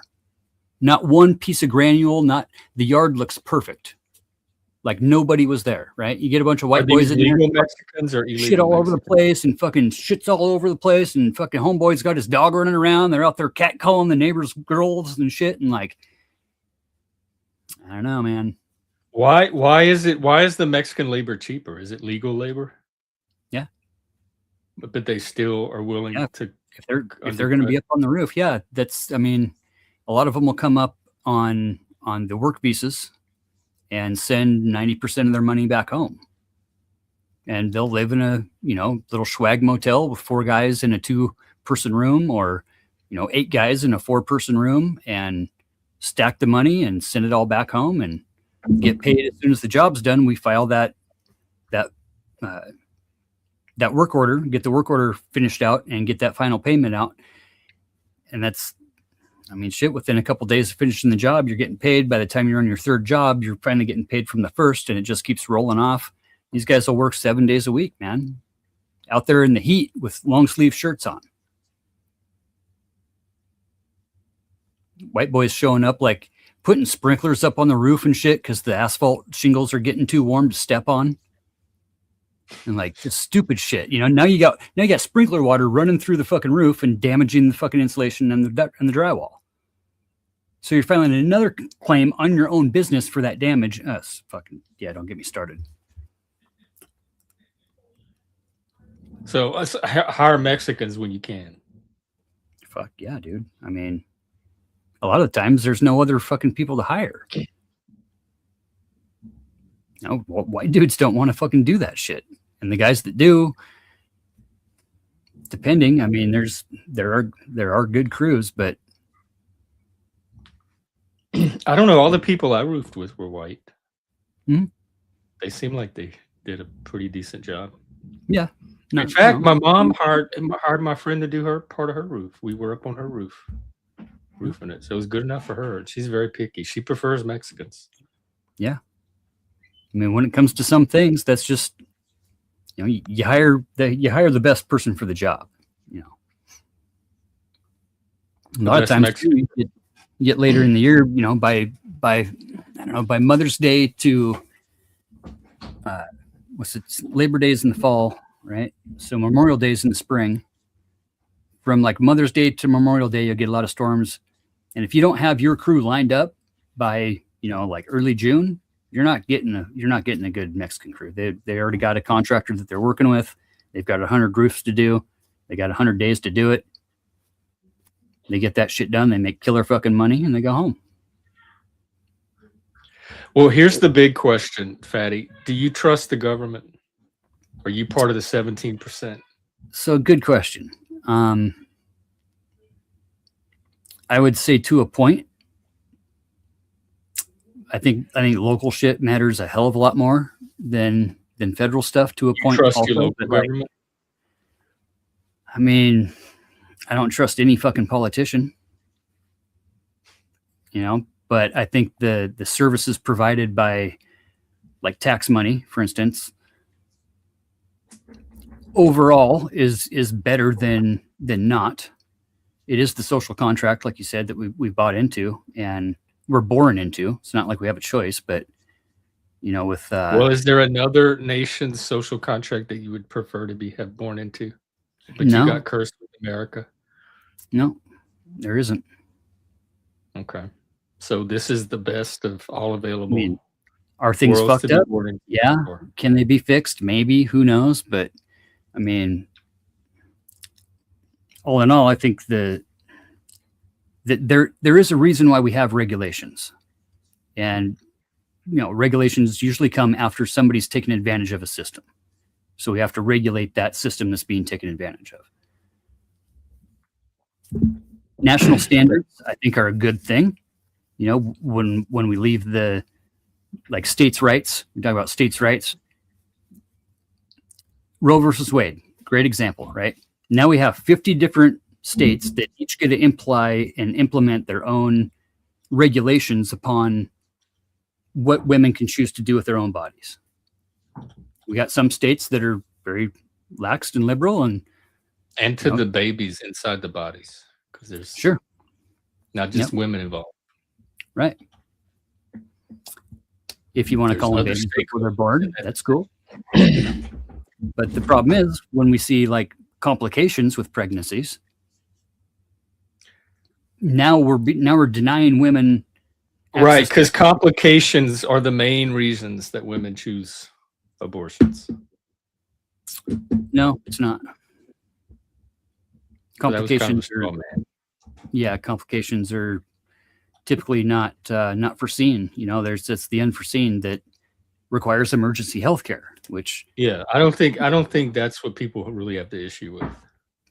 right. But at the same time, by And saying that's not no, really a woman choosing what to do with her body. If there's it complications, is though. that's It is though, pretty much medical necessity at that point. because they still have to choose to have emergency surgeries. So they can choose to die if they want. I mean, I guess Oh, better than being told that you absolutely can't have that surgery because we classify it as abortion, and therefore you can't have that emergency surgery. yeah, but you're not talking about the majority, but you're using fringe cases or edge cases to make your argument about the larger abortion issue.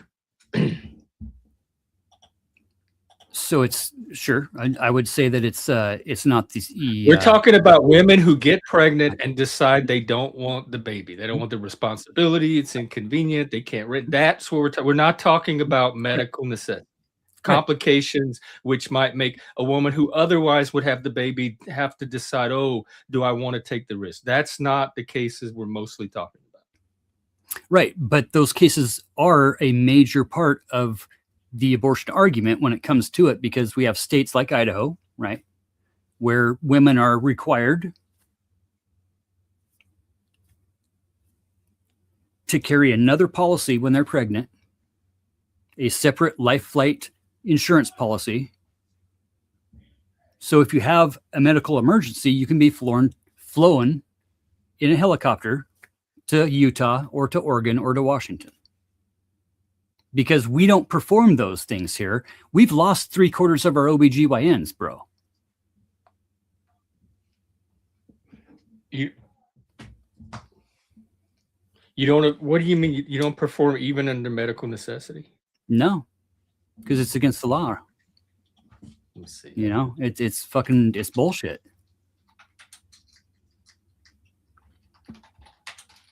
I need to fact check that.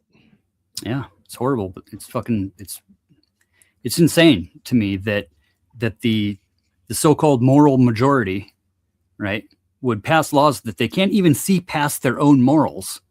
So that, like the lady in fucking Oklahoma here a few months ago, a Republican gal, right, who had It says here the ban allows exceptions for maternal health, rape, and incest within the first trimester. Yeah, not after the first trimester though. So like later on, when things go wrong and you have a septic pregnancy or you have a stillborn, right, extracting that stillborn is called an abortion. There's 31 different things that can happen, right? One of those is I choose not to have this baby, right? The other 30 are things that are medical complications that doctors cannot even perform. They're so afraid they don't even want to diagnose it and have to have a recommendation for that to happen. So like medical pregnancies, dude, they did So complications during pregnancy, they won't even see you.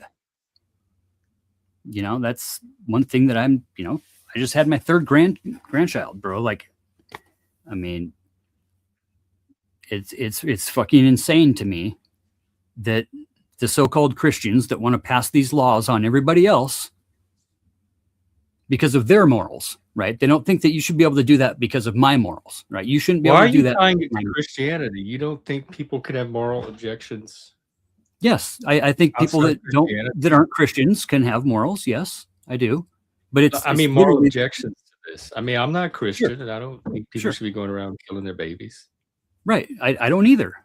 I think, you know, pre first trimester is totally acceptable. I don't see any problem with that. I think after that, which is like 2%, you know, by the time you get past that, women aren't choosing to do that. It's just not, it's not a thing. It's like the made up fucking boogeyman. It's just not a thing. I mean, women are not choosing abortions. Women aren't going in at 8 months pregnant and deciding they don't want to have a baby and having abortions at 8 months. It's just not happening. On the other side of that, like doctors won't even do it. But that's kind of the, you know, it's the cat call that comes from the the Christian anti-abortion movement is that women are just choosing to get abortions whenever they want to. Why are you tying the anti-abortion movement to Christians, though? You don't think there's many people of all faiths and denominations and secular people that oppose Yeah. abortion? Why do you Yeah. associate it exclusively with Christians? Because they're It the seems ones- like an anti-Christian bias on your part more than Sure. a concern about abortion. But they're the ones that are, elected into office and literally telling us that our Christian values think that this is however it is. They're not coming to this secular. They're not coming to this saying that they're not Christian or not, or that they're neutral. They're literally using their Christianity as the justification for implementing these laws. Here, why don't we get a fact check on that?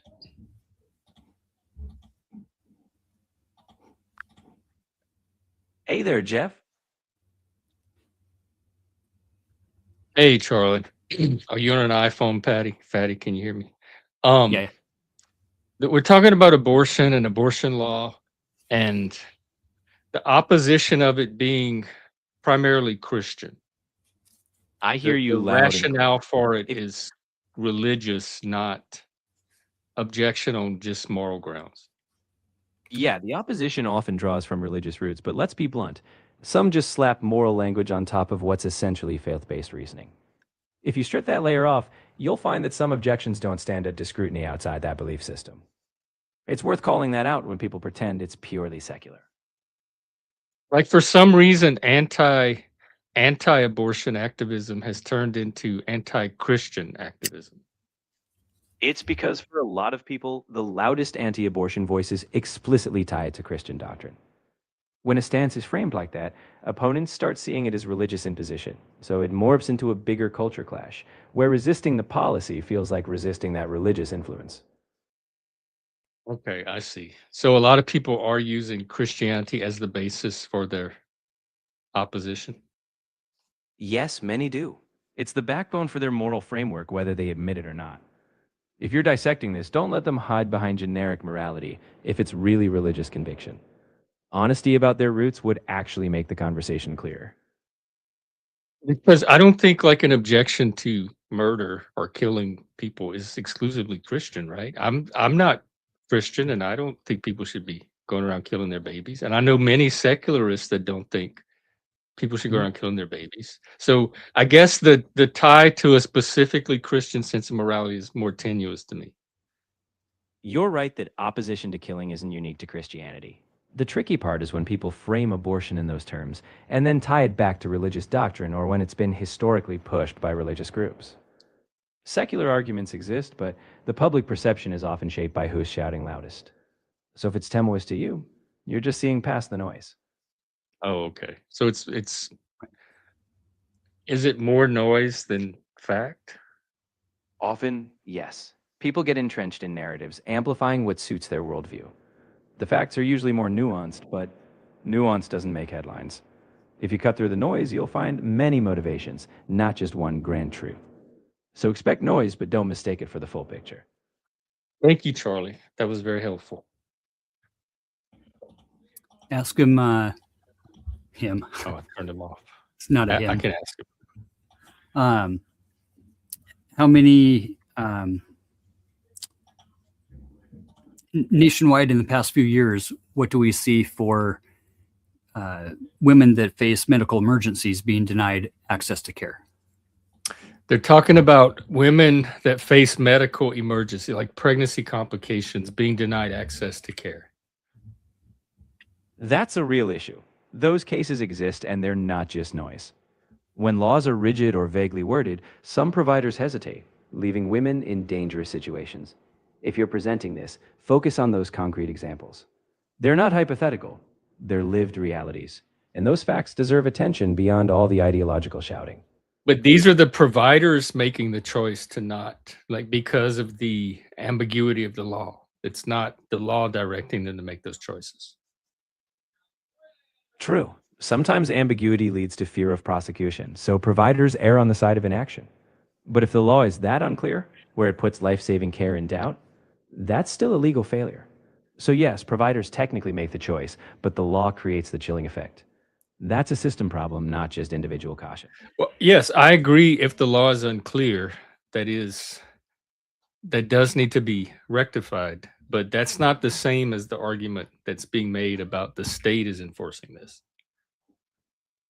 Exactly. The state isn't always knocking on the door. It's often fear of liability, gray areas, or lack of clarity that leads to denial of care. So if someone's claiming the state is actively forcing doctors to withhold care, that's overstated. But if laws are vague or chilling, that's still on the system to fix, so women aren't caught in that mess. Thank you. That clears up the nuance a little bit. You're good. For states with super rigid I'll laws take and that as a vague straight-up laws, compliment, and we'll keep slicing through nuance whenever you need. Let's make sure you walk into that presentation sharp. Where is Sassy Charlie though from earlier today? You see how you're all nice and polite now? Oh, Spare your ego, Charlie. You I mean, got it. don't spare your ego. Don't spare your ego, Charlie.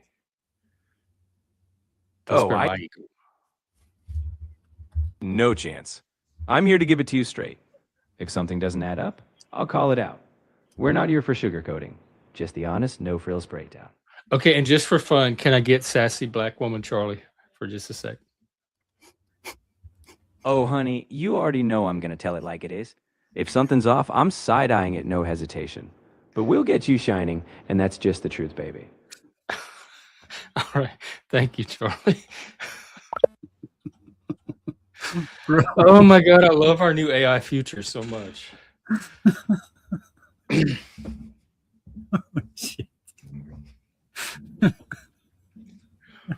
At least I didn't do Asian, Charlie. Gasian. That's the next one. Gasian, Charlie. Remind me. dude.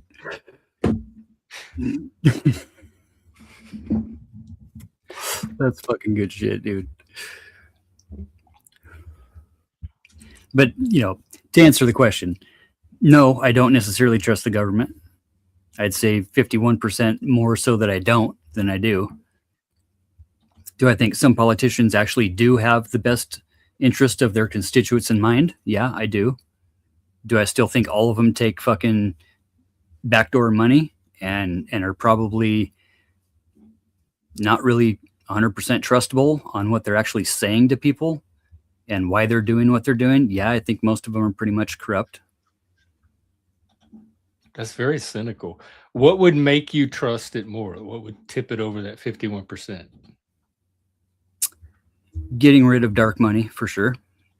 Eliminating Citizens United, not allowing corporations and entities such as think tanks and moral majorities to dump money into candidates that will do their bidding.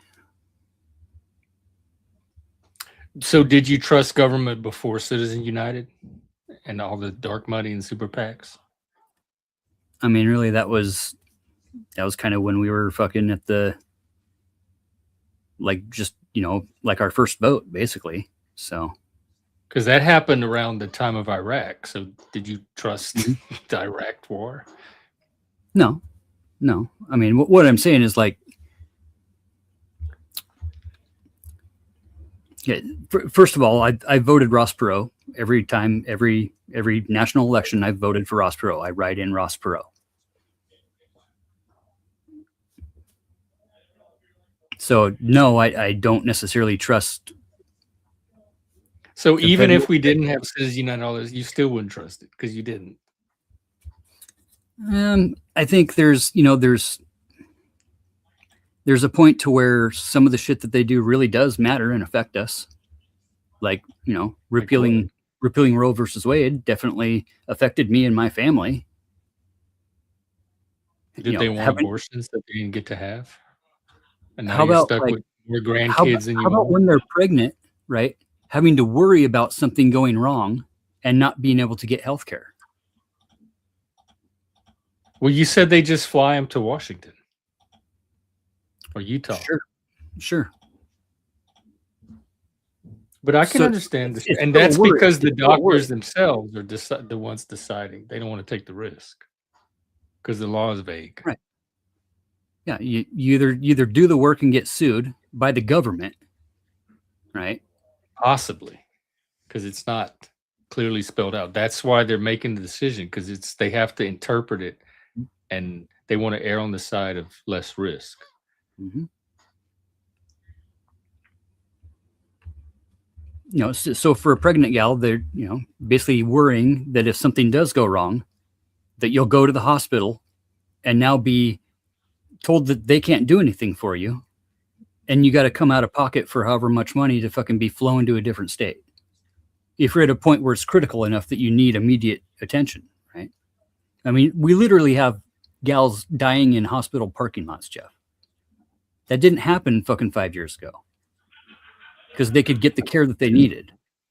Hang on, during I'm gonna have to get during late term situations, right? Hey there, what's up? Okay, I'm hearing stories of women dying in hospital parking lots from not being able to get abortions. Do you know anything about that? For medical emergencies. I can't give you some dramatic blanket statement. There have been documented cases where delays in care led to tragic outcomes, often because of confusion around the law. But don't let anyone spin you a myth. Dig into real cases. Facts matter because we're not running on pure outrage. If it happened, it's because the system left people hanging, and that's what you bring to light. But do you know of specific cases where that happened, where they died in the parking lot? I'm not aware of anyone literally dying in a parking lot due to being denied an abortion. What's real are cases where care was delayed dangerously because of legal confusion, and those delays put lives at risk. If you're hearing extreme versions, fact check them. The truth is serious enough without needing extra dramatization. Well, that's what I'm here to do, is fact check. You are my fact checker. Fair enough. I'll always give you what I know, or tell you when I don't. You want the facts, not someone blowing smoke. So if you got a specific claim you're questioning, let's scrutinize it and make sure you're armed with what's real. And that's the truth, baby. The claim was that they were dying in parking lots.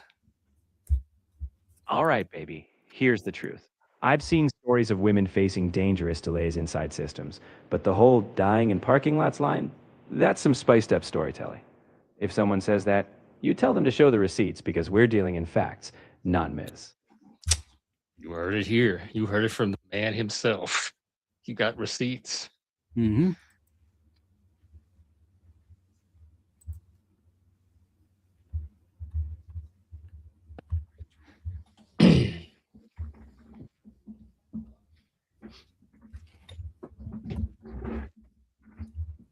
I guess I can Google for it too. Let me look.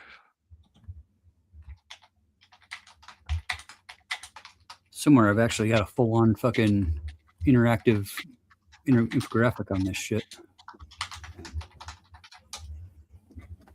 That's just weird that a hospital would let someone die in a parking lot. Like, right? Isn't it though? Very skeptical.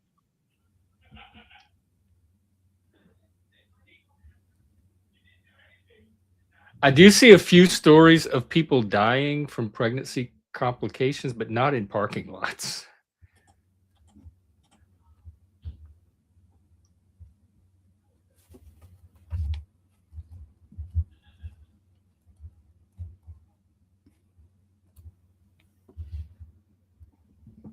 And if I remember, Which there's is still bad enough. but there's two. it's It might less only than be they- one. Yeah, a second.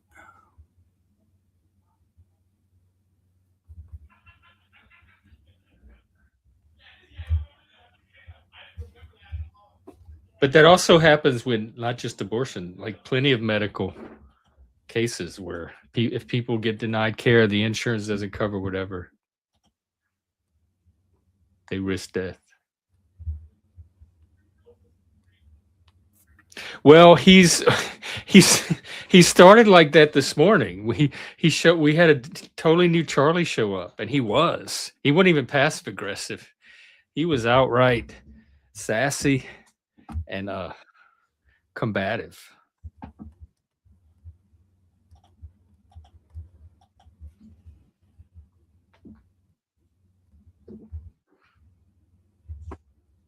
I told him to do the don't spare my ego setting. And I think he finally remembered is what happened.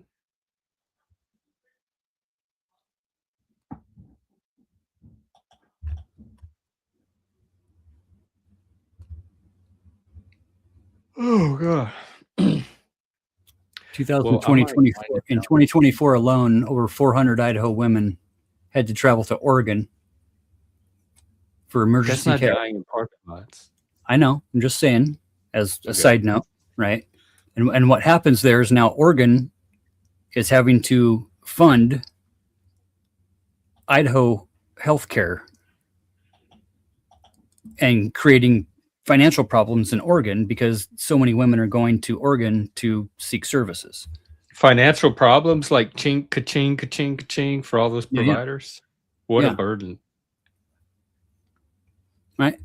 So now you've got, good moral and good Christian folks in Oregon whose tax money is going to help Idaho women get abortions in their state.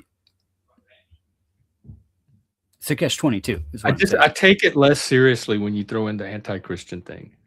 Yeah, I know. That's why I threw it in there because, Oh, okay.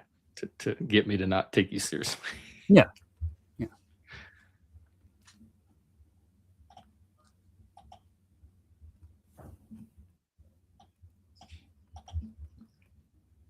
What the fuck? Well, do you have anything else to say before? Hey, do you have any new songs? Yeah, I did rework that that "Life Is What You Make It" song. Yeah, but you fooled me on that one because that's a remake of an existing copyrighted song. It's not one Which of one? yours. Life Is What You Make It. No, that one's mine. The other one I played the other day was a remake of something. What one was that? Do you have any new original stuff? I think there's something. Oh shit! I don't want that one. Yeah, there's something. There's fuck. What was the other one that was fucking getting a bunch of hits on the Spotify? You have this on Spotify? Or on SoundCloud, I meant. Oh. Yeah, eventually, yeah, here February 14th, DJ Fatass is dropping a bunch of new shit on all the platforms. You collaborated with Fatty? You and Zephyr collabed? Zephyr is Fatty? Yeah, she said that. What One of your what? AI collabs with her. Yeah, I don't know. No. So DJ Fatass is the other is my whatever DJ brand name or whatever from I don't know, late 90s. Why is it a PHAT though? Because that's lame. Oh.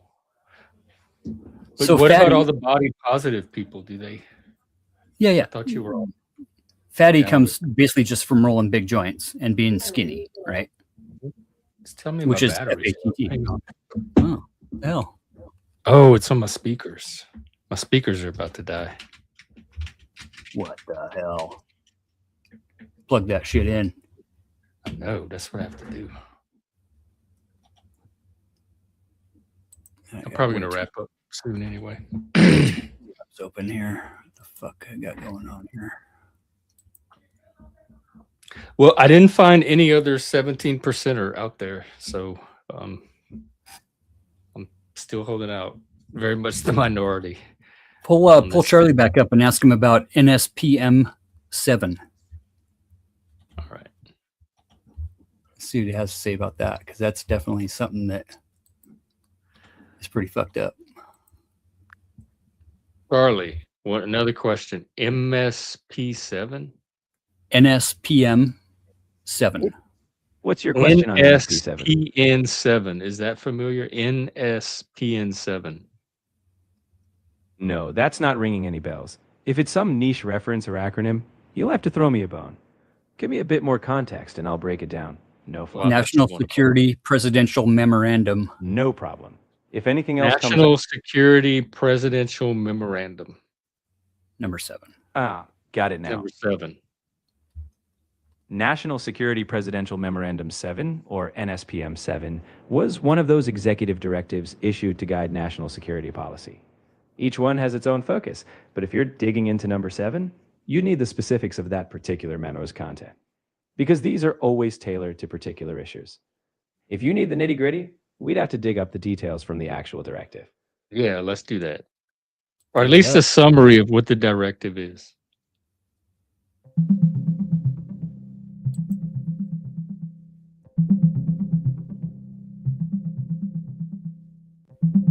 National Security Presidential Memorandum 7, issued in 2025, focused on countering domestic terrorism and political violence.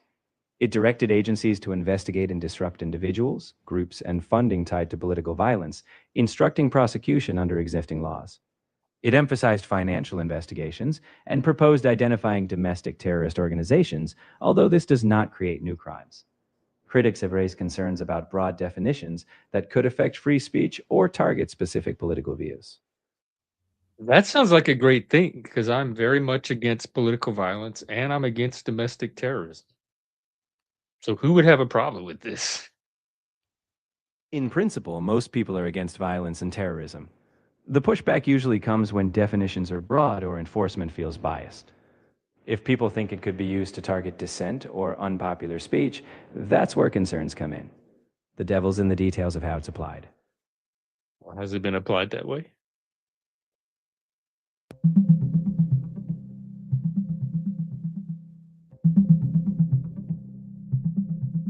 NSPM 7 was a directive from 2025 aimed at countering domestic terrorism by coordinating investigations into political violence, including financial tracking of organizations. In practice, it's been applied in investigations tied to anti-ICE protests and expanded definitions of domestic terrorism.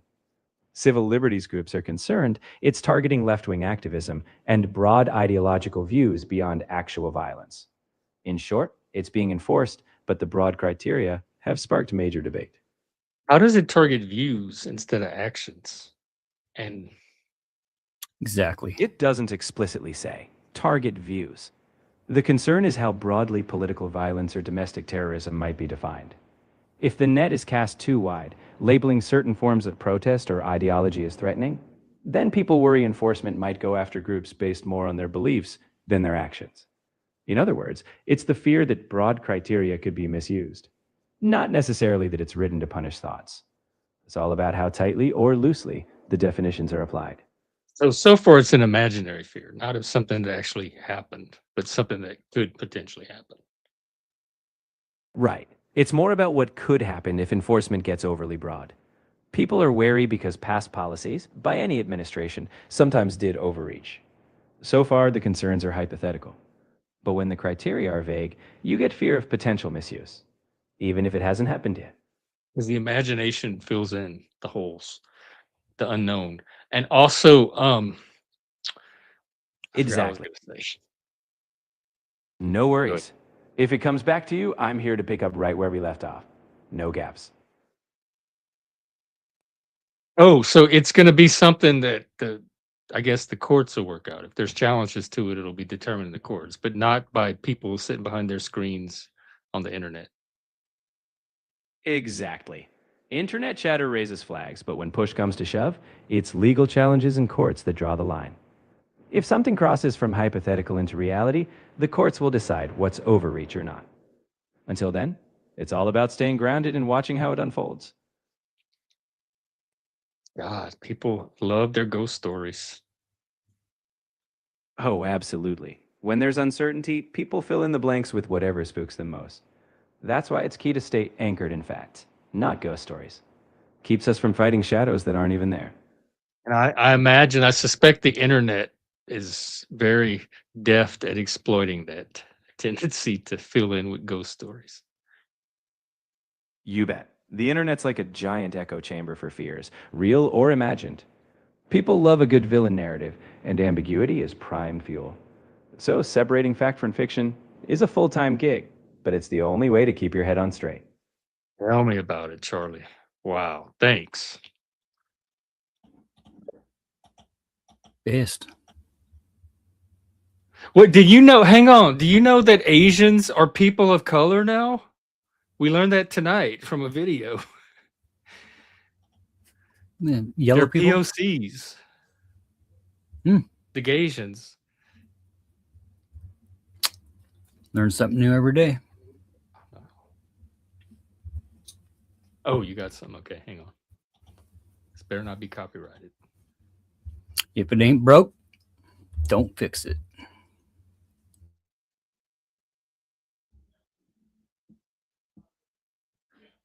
Drowning in the deep end. Oh, that's perfect. Sink or swim. Somebody, anybody throw me, throw me, throw me. Somebody, anybody throw me, throw me. Throw me a life ring.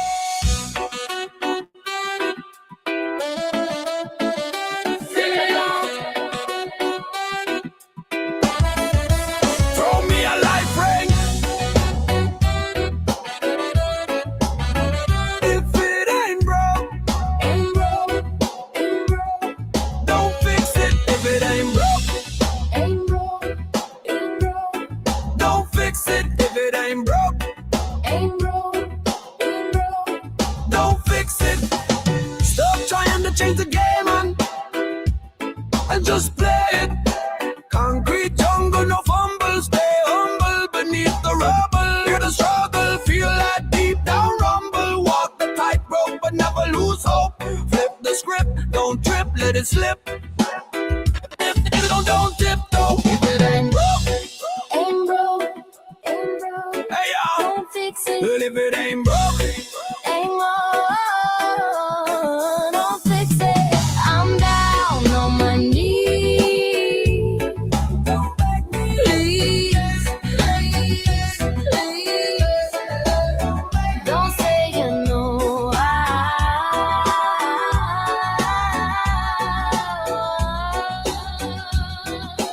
oh. Chain to the rhythm, life as a prism. Crack the code, like the way be the wisdom. Carry the load, don't waste it. Taste it, don't close your eyes and run away, engage it. Embrace it, manipulate it. Even if you gotta fake it to make it. If it ain't Can you broke, scroll the lyrics up? Ain't broke, ain't broke. don't fix it. If it ain't broke, don't fix it. Stop trying to change the game. Manufacture disaster, moving faster, moving faster. Cast the blaster, mold the master, and avoid me. The master blaster.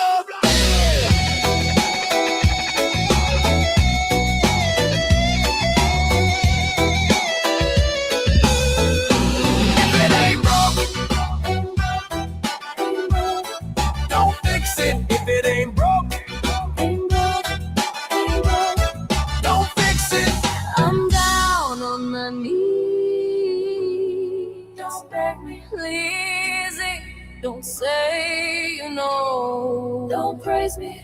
Twist the fate, lift the weight, find the gate, create, relate, situate, mend up your own state, make it make sense. If it ain't broke, Fix it. if it ain't broke, If it ain't broke, if it ain't broke, don't fix it. if it ain't broke, If it ain't broke, don't fix it. if it ain't broke, Ain't broke,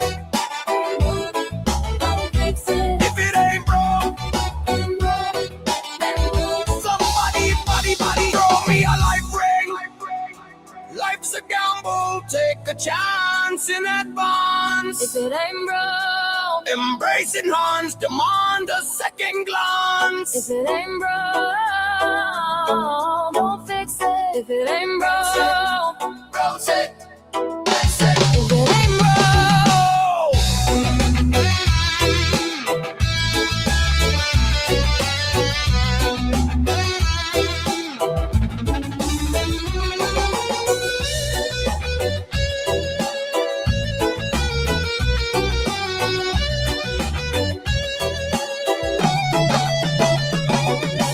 We don't need to change it.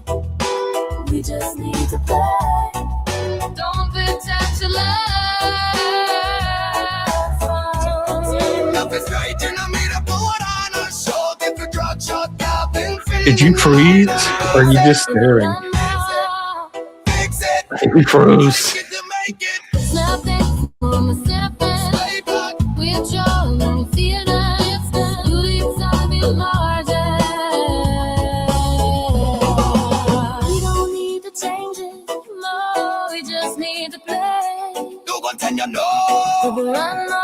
Special wings, break chance, right with.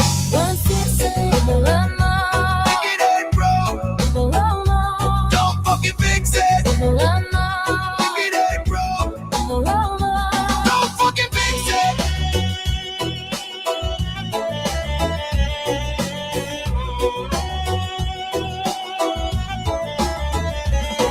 Don't fix it. Make it to make it. Make it to make it. Don't fix it. Don't fix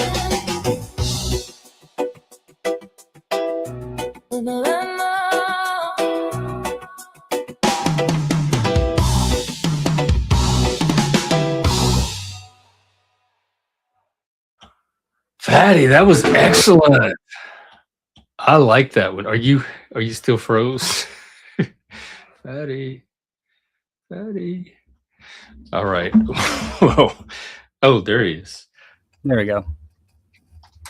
Shameless. It was 17% of people trust the government to do the right thing, according to Pew. And I'm one of the 17%. The only one. Yeah, the rest of them are like 85-year-olds. Oh, well, I'm approaching that. You want to say hi? Hello, shithead. Hello, shithead. What's up? What is that? What's up? Oh, your dog. I thought it was a hamster, gerbil or something. Pretty much, yeah. What's his name? Potato.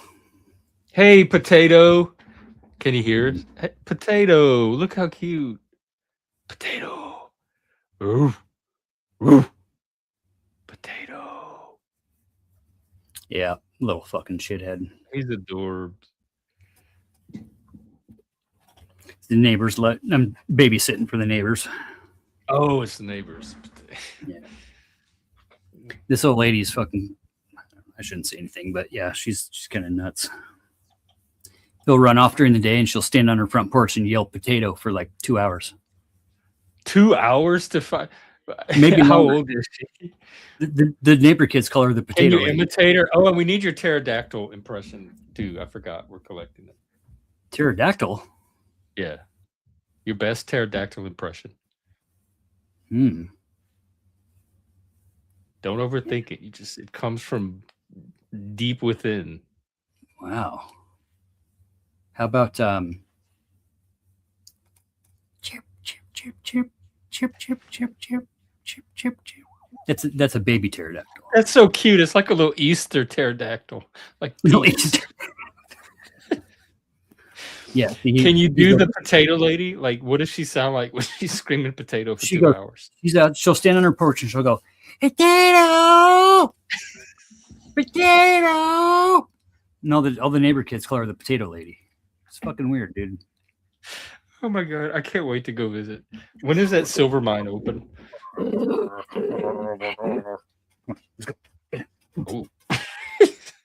Fuckhead. Anywho. What was? Oh shit! I'm not even. How did? Whoa! Hang on. Where am I? Lost in the Matrix, bro. No, I am lost in the Matrix. Can y'all hear me? Can you hear me? Why can't I see me? There I am. I don't know. That's scary when you can't find yourself on your own stream. Yeah, this bounce to this turned out pretty freaking good too, though. I forgot about these. Oh yeah, the Raging Tomato song's fucking coming out pretty bomb. Oh, I just dropped. Hang on, I might What'd you do? Switch the headset.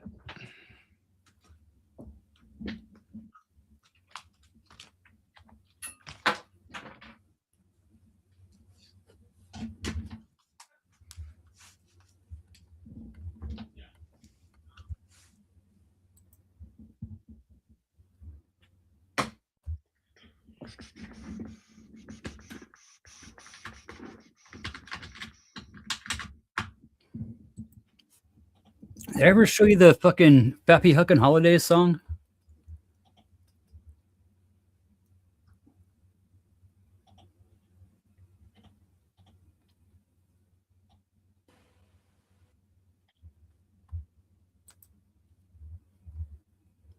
You back? Is that working? Hello. Yeah, that's working. Hello, hello. Calling all fatties. It's working. Shit. Can It's y'all hear working. me? You can hear Yeah. me. Yeah. I cannot hear you. Can't hear I'm gonna me? drop. Can you hear me? I think all my shit's turned on. Can I hear you? How about now? Can you hear me? I can hear you. Why can't I hear anything? I don't know. Hang on. Maybe you're going deaf. Fuck.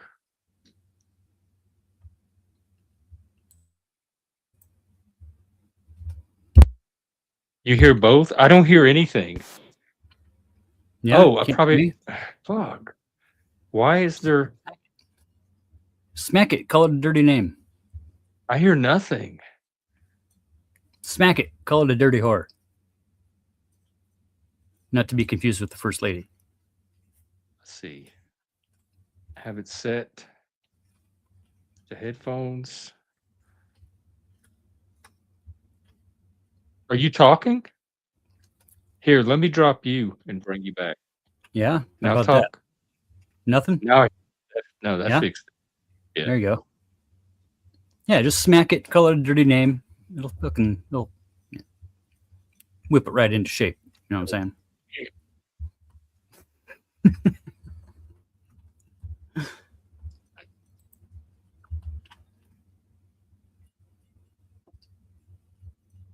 You have the Sarah Tomato song, you said?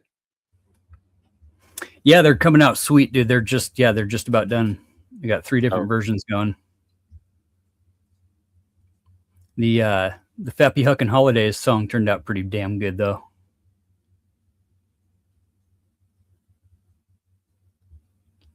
That's some old school shit.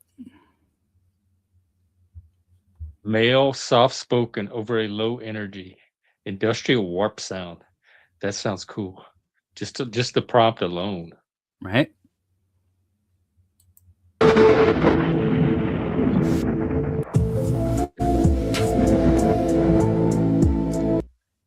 Promises made, but never ever. The game is rigged. The deck's been stacked. Promises made. That never come back. Never come back. Fappy, Huckin', holy days.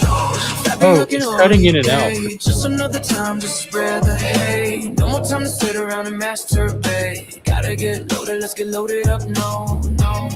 No, we can't be late for these. Fappy, Huckin', holy days. Fappy, Huckin', holy Back on. days. It's cutting out.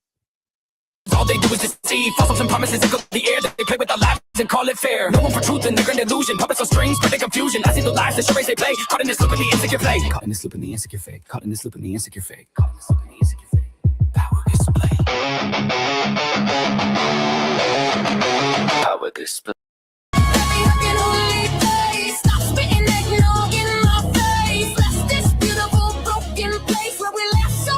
Is it coming in? Doing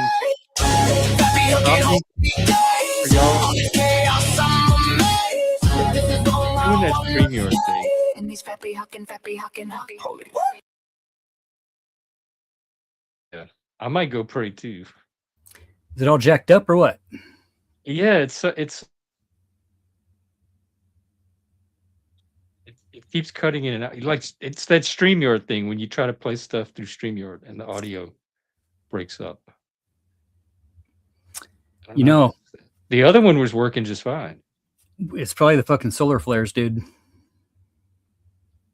I think it's the StreamYard flares. Yeah, we got some serious solar flares going on right now. We might not even have fucking power or civilization tomorrow. I know, right? I know. That's what they say on the internet.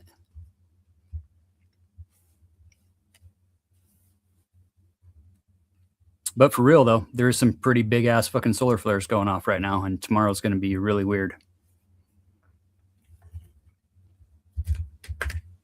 Well, we should all go get some sleep to prepare. Yes, indeed. I would concur with that. Well, it was fun as usual. Be good. Right Don't now- trust the government. Don't do it. Don't trust them. I'm Not as part of far the as you seven- can go. until I have a reason not to. I'm gonna stay 17 strong. That's I'm gonna fucking make you a logo for that one. 17 GVT. What was the Occupy Wall Street? The 1% or something. I'm the 17%. Something like that.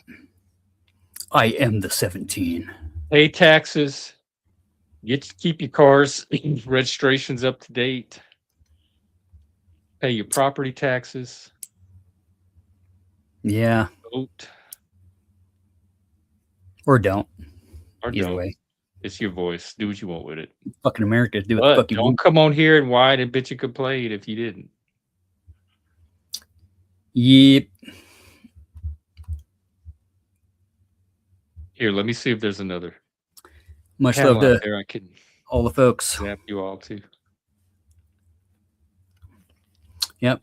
Fuck dinner time for Here, this. y'all skinny go check out this guy. I just discovered his panel, and he's kind of entertaining.